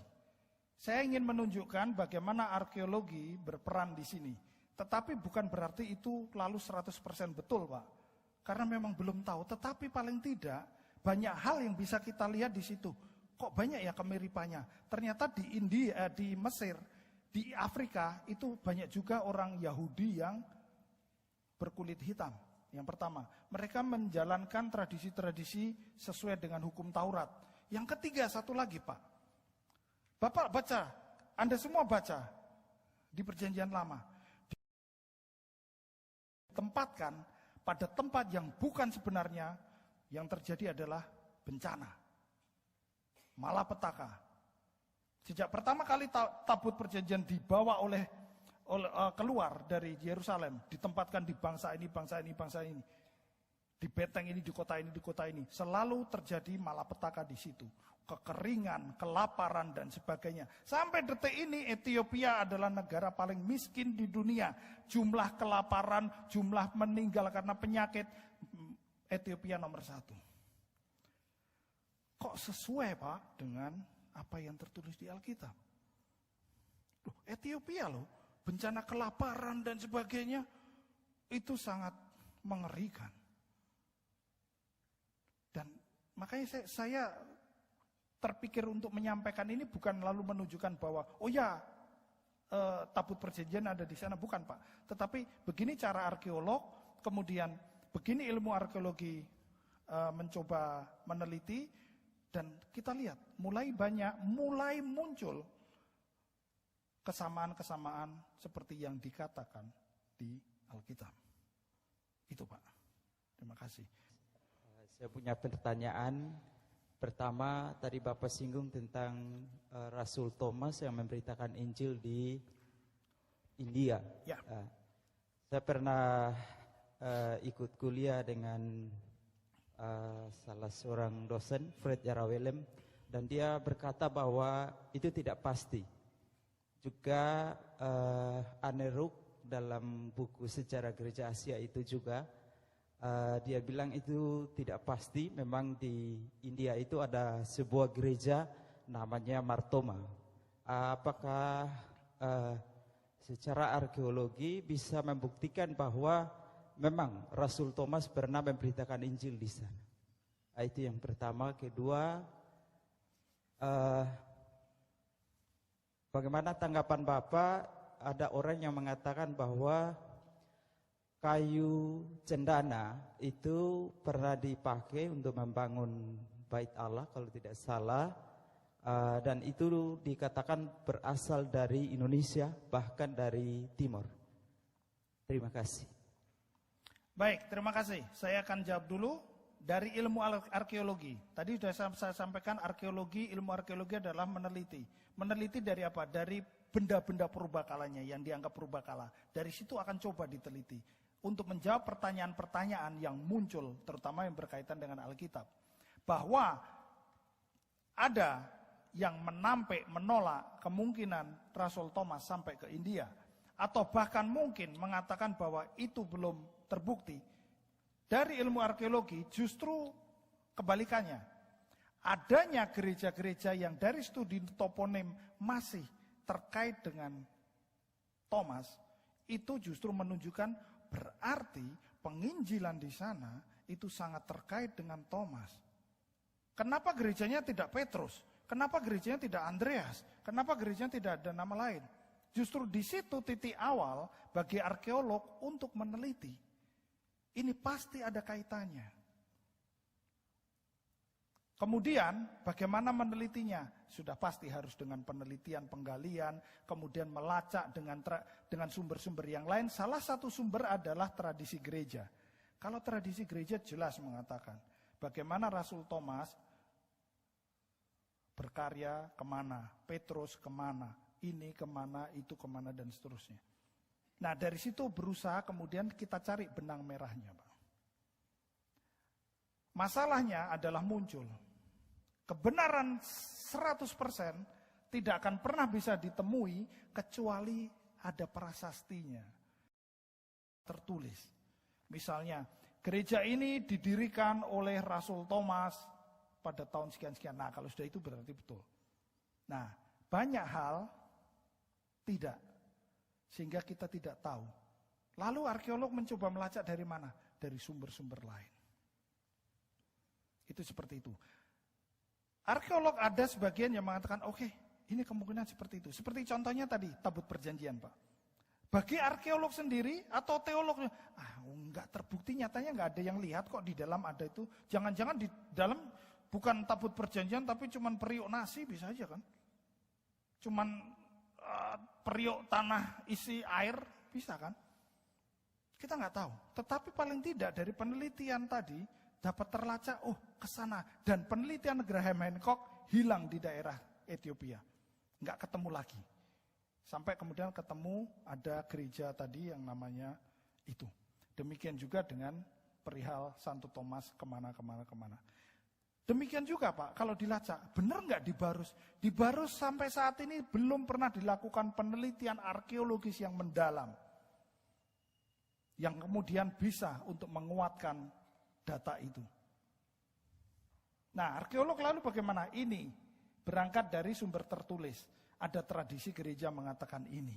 Ada catatan gereja yang menunjukkan bahwa ada pos-pos PI, kalau kita pakai bahasa sekarang, ada pos-pos PI di kota-kota ini. Misalnya di gerejanya Pak Esres ini ada tercatatan di Amanuban misalnya. Tapi kemudian di sana hilang, habis, nggak ada. Suatu saat catatan itu ratusan tahun kemudian ditemukan. Oh, Pak Esra pernah punya pos PI di Amanuban. Yuk kita coba cari di Amanuban. Nggak ada gereja di sana. Tidak ada salib di sana. Lalu bagaimana arkeologi menjelaskan ini? Sebenarnya sangat sederhana penjelasannya. Kita jangan pernah membayangkan jejak-jejak kekristenan di Barus itu seperti kita melihat kekristenan sekarang. Ada bangunan gereja seperti ini, ada salib yang besar seperti ini. Itu kan tradisi Belanda yang mengajarkan kekristenan di sini, kalau membangun gereja atapnya harus tinggi dan ada salib. Zaman para rasul tidak ada. Zaman para rasul mengajarkan kekristenan. Justru Paulus sendiri masuk kemana? Jangan usah Paulus. Yesus mengajar kekristenan. Yesus mengajar kabar baik. Di mana? Sinagog. Jadi jangan cari gereja yang gede. Jadi kemungkinan sangat besar untuk bisa terlacak. Yuk kita coba lacak. Minggu kemarin, saya di STTI Jogja bukan sebagai dosen tetap, tetapi saya hanya membantu Ibu Deti mengajar sejarah gereja umum, kemudian sejarah gereja Indonesia. Baru yang semester ini, mahasiswa yang ikut mata kuliah sejarah gereja Indonesia, kita bagi menjadi tim, dan kita pilih, kita tentukan gereja-gereja, dan mahasiswa itu kita kirim untuk melakukan misi pelayanan, sekaligus melakukan penelitian sejarah gereja. Salah satunya adalah gereja di daerah Kutoarjo yang dibangun oleh Kiai Sadrak pada tahun 1800-an. Di sana ada gereja, ada sekarang gereja modern. Tetapi kalau mau melacak, enggak ada. Bisa jadi saat itu Kiai Sadrak dan catatan menunjukkan Kiai Sadrak itu mengajarkan kekristenan saat itu dengan mengajak berdebat kiai-kiai.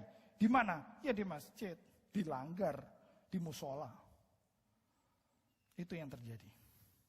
Demikian Pak ya. Terima kasih. Masih ada lagi?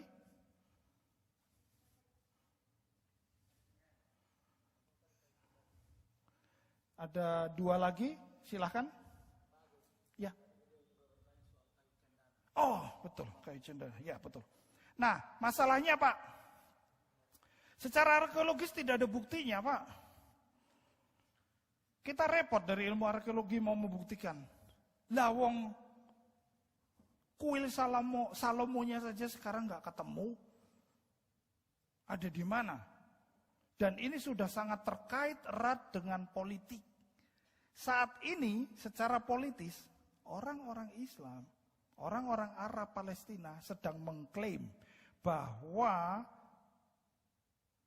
Holy Temple, kuil Salomon itu tidak pernah menjadi kuil orang Yahudi. Tetapi itu sejak dulu adalah masjidnya orang Islam. Pada saat arkeolog mencoba untuk melakukan penelitian, menggali Masjidil Masjidil Aqsa, dan ada dua masjid kuno di sana, mereka langsung teriak-teriak. Itu penghinaan. Itu tempat suci Islam. Jangan disentuh-sentuh. Saya yakin kalau itu dibongkar, di bawahnya ada pondasi kuil Salomo. Karena apa? Karena Yahudi perjanjian lama sudah ada di situ lebih dulu. Jangan pernah kita berpikir bahwa, nah ini kita sudah mulai masuk, bagaimana arkeologi membantu kita kalau kita diserang, tidak hanya agama, tapi secara politik juga.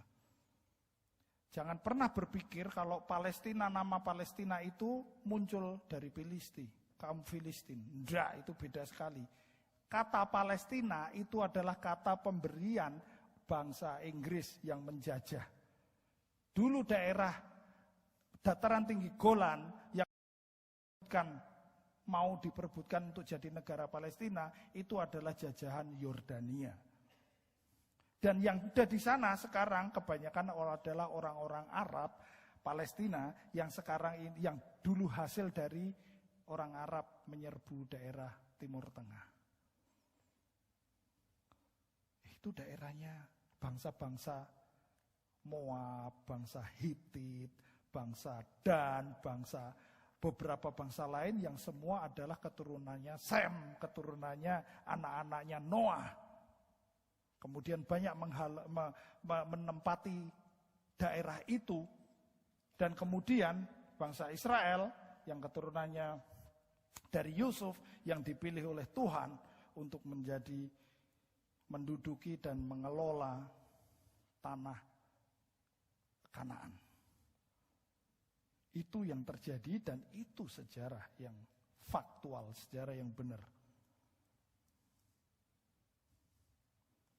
Jadi tidak ada bukti Pak secara arkeologis.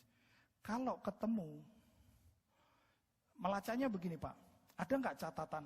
Misalnya tidak ketemu data arkeologis, ada fragmen atau sisa kayu yang memfosil. Kalau tidak ada, mungkin dari catatan sejarah. Ada nggak catatan sejarah, tradisi atau catatan gereja yang menunjukkan bahwa pernah ada pengiriman kayu cendana dari daerah Indonesia Timur ke sana. Karena itu pasti ada. Raja-raja di dalam membangun kuil, mulai dari raja yang pertama sekalipun membangun kuil, pasti ada catatan organisasi manajemen yang baik. Ini dari mana, itu dari mana.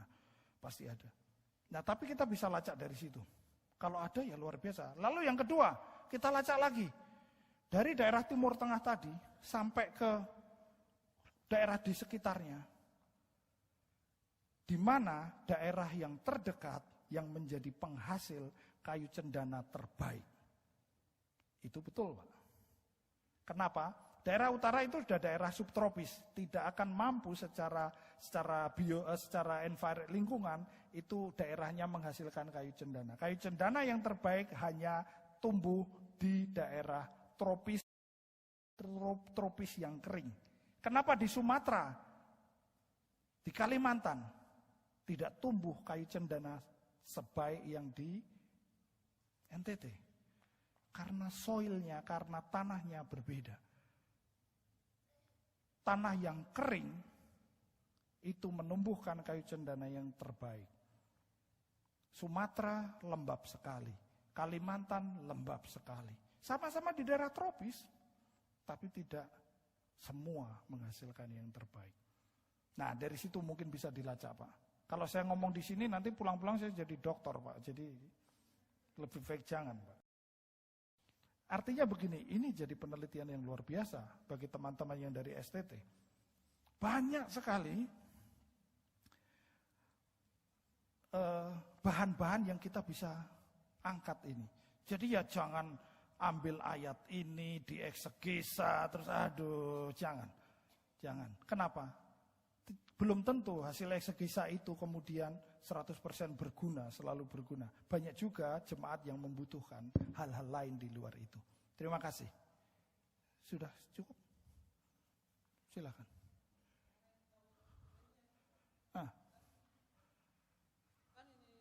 Tadi Pak bilang ini tabut perjanjian bisa sampai di Ethiopia karena ini buktinya karena ini di sana mereka kelaparan.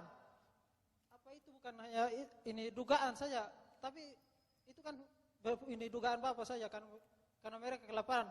Ini yang saya butuh bukti ini dari arkeologi yang membuktikan bahwa tabut perjanjian itu sampai di situ bagaimana perjalanannya bisa tabut perjanjian dari Yerusalem bisa sampai di Ethiopia, Pak. Ya. Bukti dari arkeologi.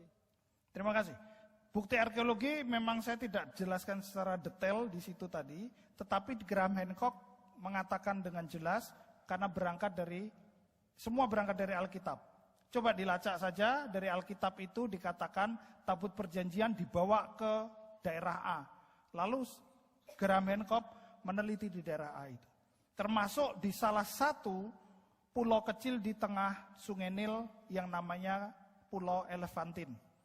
Dikatakan di Alkitab dibawa ke situ menjadi tempat persemayaman tabut perjanjian.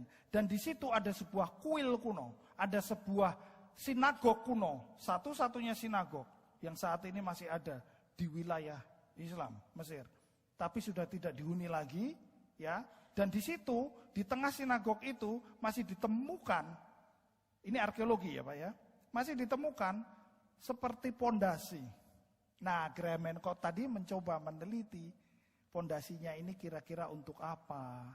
Oh, ini kok ukurannya cocok dengan kemungkinan ukuran tabut perjanjian sebagaimana yang ditulis di Alkitab. Jadi seperti itu cara kerja kita, Mas. Bukti-bukti arkeologi sampai dengan nanti ketemu betul, oh ini ada, kita baru bisa seperti itu. Itu yang pertama. Yang kedua, bukan saya yang mengatakan bahwa tabut perjanjian ada di Ethiopia.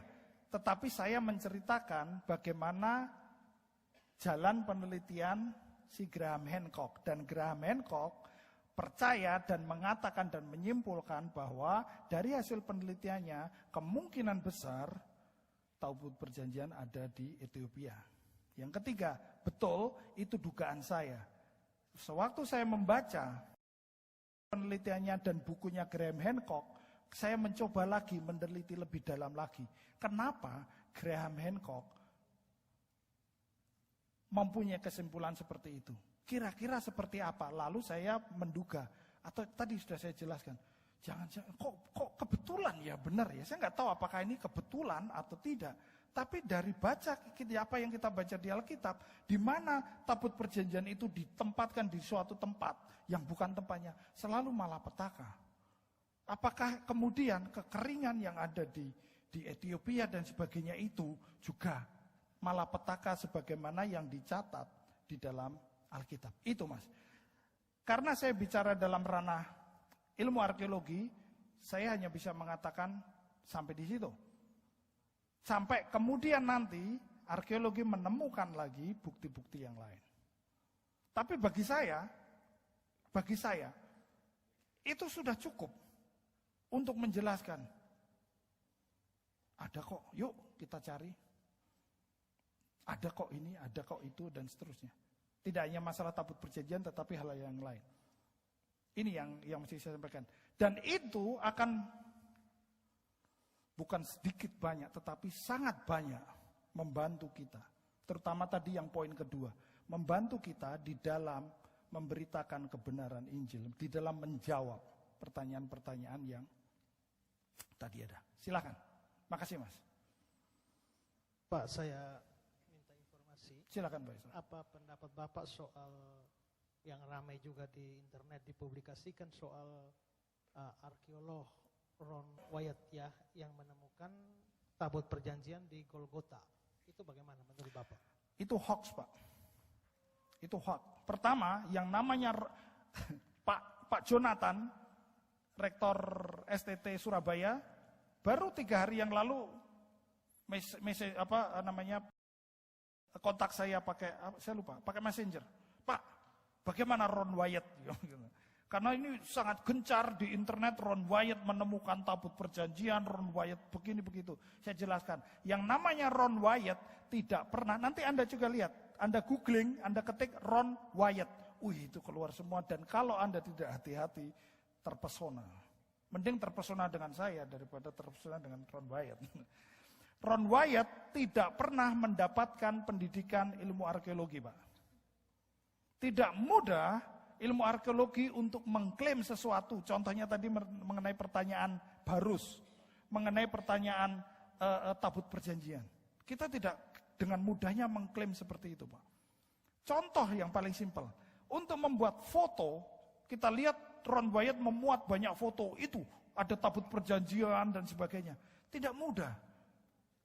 Seorang arkeolog di dalam mendokumentasikan, di dalam memfoto, itu pasti ada ada pakem-pakem ilmiahnya. Misalnya kita ketemu, ini laptopnya Pak Adi ini sudah barang arkeolog. Mungkin tahun 4000 ketemu gitu, kita mau foto. Nah, kalau kita mau foto ini, saya harus meletakkan penunjuk arah. Pak, ada khusus alatnya, begitu tanda panah, terus utara di mana. Saya letakkan di dekat itu. Kemudian juga skala. Skalanya tergantung. Kalau barangnya kecil cukup skala sentimeter. Kalau itu seperti tadi ada pondasi yang besar, skalanya meter. Harus taruh di tempat itu juga. Skala misalnya. Baru itu kita foto. Itu ilmu arkeologi. Sehingga siapapun, orang awam maupun ahli-ahli yang lain, waktu melihat, bisa memahami. Oh, ini arah hadapnya demikian. Oh, ini ukurannya sekian. Ron Wyatt tidak melakukan itu satu kali pun, Pak. Karena itu hanya hoax. Dia seperti Graham Hancock, Pak. Dia hanya tertarik dengan ilmu arkeologi, kemudian dia banyak melakukan penelitian-penelitian, tetapi ngawur-ngawuran. Jadi hanya untuk fiksi-fiksi, ya untuk hiburan bolehlah Pak di ini. Tetapi ya saya juga agak prihatin karena banyak yang nggak tahu juga dan termakan juga dengan apa yang dilakukan Ron Wyatt. Itu tapi kalau kita lacak lebih dalam lagi nggak ada Pak.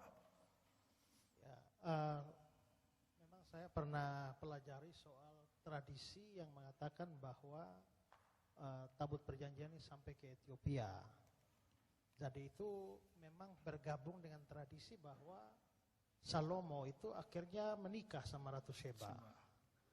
Lalu akhirnya pulang punya anak.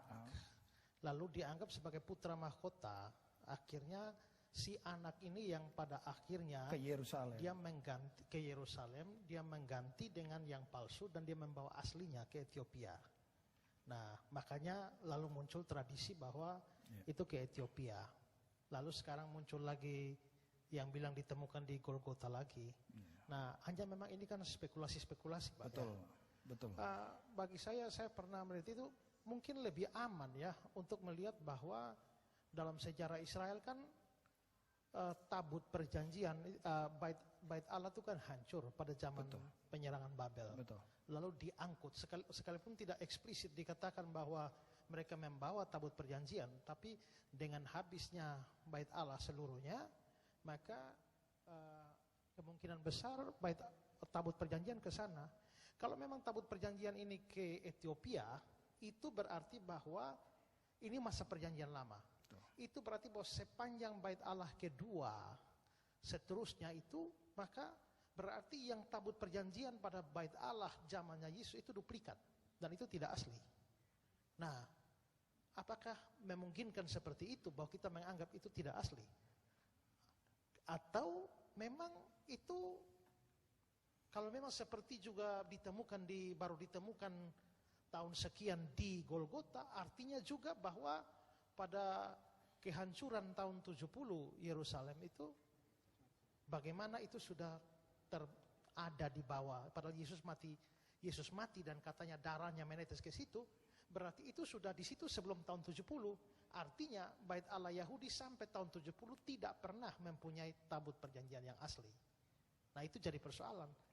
Nah, karena itu mungkin menurut saya dari spekulasi begitu mending menganggap bahwa memang hilang pada zaman Babilonia. Itu mungkin dugaan lebih masuk akal ketimbang ke Ethiopia, lalu juga ya saya sekarang masih mempertimbangkan ini di bawah Golgota itu, tapi baru hari ini dengar informasi bahwa itu tidak benar. Ya, jadi ya mungkin paling tepat kita bilang kita tidak tahulah ya di mana itu. Ya itu mungkin pendapat saya Pak begitu ya. Terima kasih Pak Estra. Ya, apa yang disampaikan Pak Estra itu memang betul. Nah, kaitannya dengan ilmu arkeologi yang saya sampaikan adalah itulah yang kita lakukan di ilmu arkeologi. Bukan lalu menjawab semuanya, tetapi paling tidak dengan ilmu arkeologi kita itu diajari. Untuk apa? Untuk kemudian kita mulai melihat bahwa Alkitab itu benar. Semua yang terjadi di luaran sana, benturan-benturan, banyak serangan-serangan bahwa itu salah, Alkitab hanya cerita omong kosong, itu tidak semuanya benar. Itu yang pertama. Yang kedua, mengenai tadi secara detail yang Pak Isra sampaikan, ya memang sejak zaman Yesus sudah tidak ada toh Pak, tabut perjanjian. Bahkan saya mencoba meneliti dari data arkeologi, tidak ada satu, begini Pak, tabut perjanjian saat itu adalah menjadi sebuah benda, sebuah artefak, sebuah pusaka yang menjadi sentral kehidupan Yahudi. Kalau bangsa Babilonia menyerbu dan menghancurkan dan membawa apapun yang berharga itu semua kembali ke daerahnya, pasti itu ada di catatan mereka, Pak. Karena itu bukan sekedar sesuatu yang umum banyak ditemukan di Yerusalem, bukan. Ini adalah sebuah pusaka yang luar biasa satu-satunya bangsa Yahudi. Nah, kita tidak menemukan ada satu pun catatan yang mengatakan bahwa bangsa Babilonia itu dalam penyerangan itu membawa kembali itu, Pak. Kita bandingkan dengan catatan-catatan arkeologi yang lain, semua tercatat. Kalau itu dianggap berharga. Itu yang pertama. Artinya dari sana yang kedua, berarti sewaktu penyerangan Babel itu mungkin malah sudah nggak ada, Pak. Nah, lebih lanjut lagi, berarti 70 Masehi atau bahkan masa Yesus memang nggak ada tabut perjanjian di situ. Sudah nggak ada. Ini hipotesa. Hipotesa secara arkeologis seperti itu, Pak. Tapi ini juga kemudian justru ini akan membantah. Jadi tidak mungkin kalau kemudian tiba-tiba ditemukan di bawah Golgota, itu sudah sangat tidak mungkin. Kenapa? Bukit atau gunung tidak pernah secara natural menjadi lebih tinggi. Karena dia akan mengalami penggerusan-penggerusan, erosi-erosi dan sebagainya. Kemudian tadi saya sudah singgung, sejak Kaisar Konstantin menerima Kristen, menjadi orang Kristen, dan menetapkan Kristen sebagai agama seluruh Roma, seluruh Romawi. Kemudian Ibu Helena, ibunya Kaisar ini, mulai melakukan siarah, perjalanan siarah. Ibu Helena lah Pak yang membangun. Akhirnya di Bukit Golgota dibangun gereja. Di tempat kelahiran yang diyakini kelahiran Yesus dibangun gereja, sekarang lagi dipugar. Dan di banyak tempat-tempat itu yang membangun itu Pak, Ibu Helena itu. Termasuk Ibu Helena melacak 3 orang Majus Pak. Saya ada artikel yang luar biasa saya tulis mengenai orang Majus. Ada catatan kuno yang ketemu juga, sedang diteliti, dan ketemu kesimpulannya, kemungkinan orang Majus itu berasal dari daerah timur jauh. Dari awal saya berpikir, kalau saya nemu kata-kata dari catatan timur jauh, pikiran saya itu kalau enggak Cina, Indonesia. Jangan-jangan orang Majus itu orang Jawa atau orang NTT. Salah satunya lebih jauh. Kita nggak pernah tahu. Kita nggak pernah tahu itu. Bayangkan saja, salah satu orang Majus itu ternyata orang Rote. Bisa aja. Kenapa?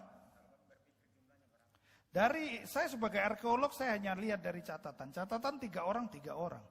Tetapi, ya saya juga berpikir logika. 3 orang Majus ini, apakah catatan di situ itu untuk simplicity saja, untuk kemudahan saja, kederhanaan? Karena tidak mungkin raja datang atau orang yang luar biasa nggak ada pengiring-pengiringnya. Hanya 3 sorangan, 3 orang itu, pasti dia ada Tapi penulis Alkitab merasa tidak perlu menulis jumlah yang pasti karena memang bukan itu yang dimaksudkan. Yang dimaksudkan adalah ada 3 tokoh membawa itu dan faktanya itu yang dibutuhkan. Terima kasih. Ada lagi? Cukup Pak, terima kasih. Saya kembalikan ke Pak Adi dan Pak Esra. Kalau ada salah kata, mohon ampun. Dan saya membuka diri, silahkan, saya mempunyai grup di Facebook Arkeologi Biblikal. Kalau Anda tertarik silahkan bergabung, itu grup yang tertutup, close group, supaya tidak diganggu oleh yang lain-lain. Di luar itu silahkan nanti Anda catat nomor HP saya, Facebook, WA, kita bisa diskusi terus sepanjang masa sampai kedatangan Yesus yang kedua kalinya. Terima kasih, Tuhan Yesus memberkati.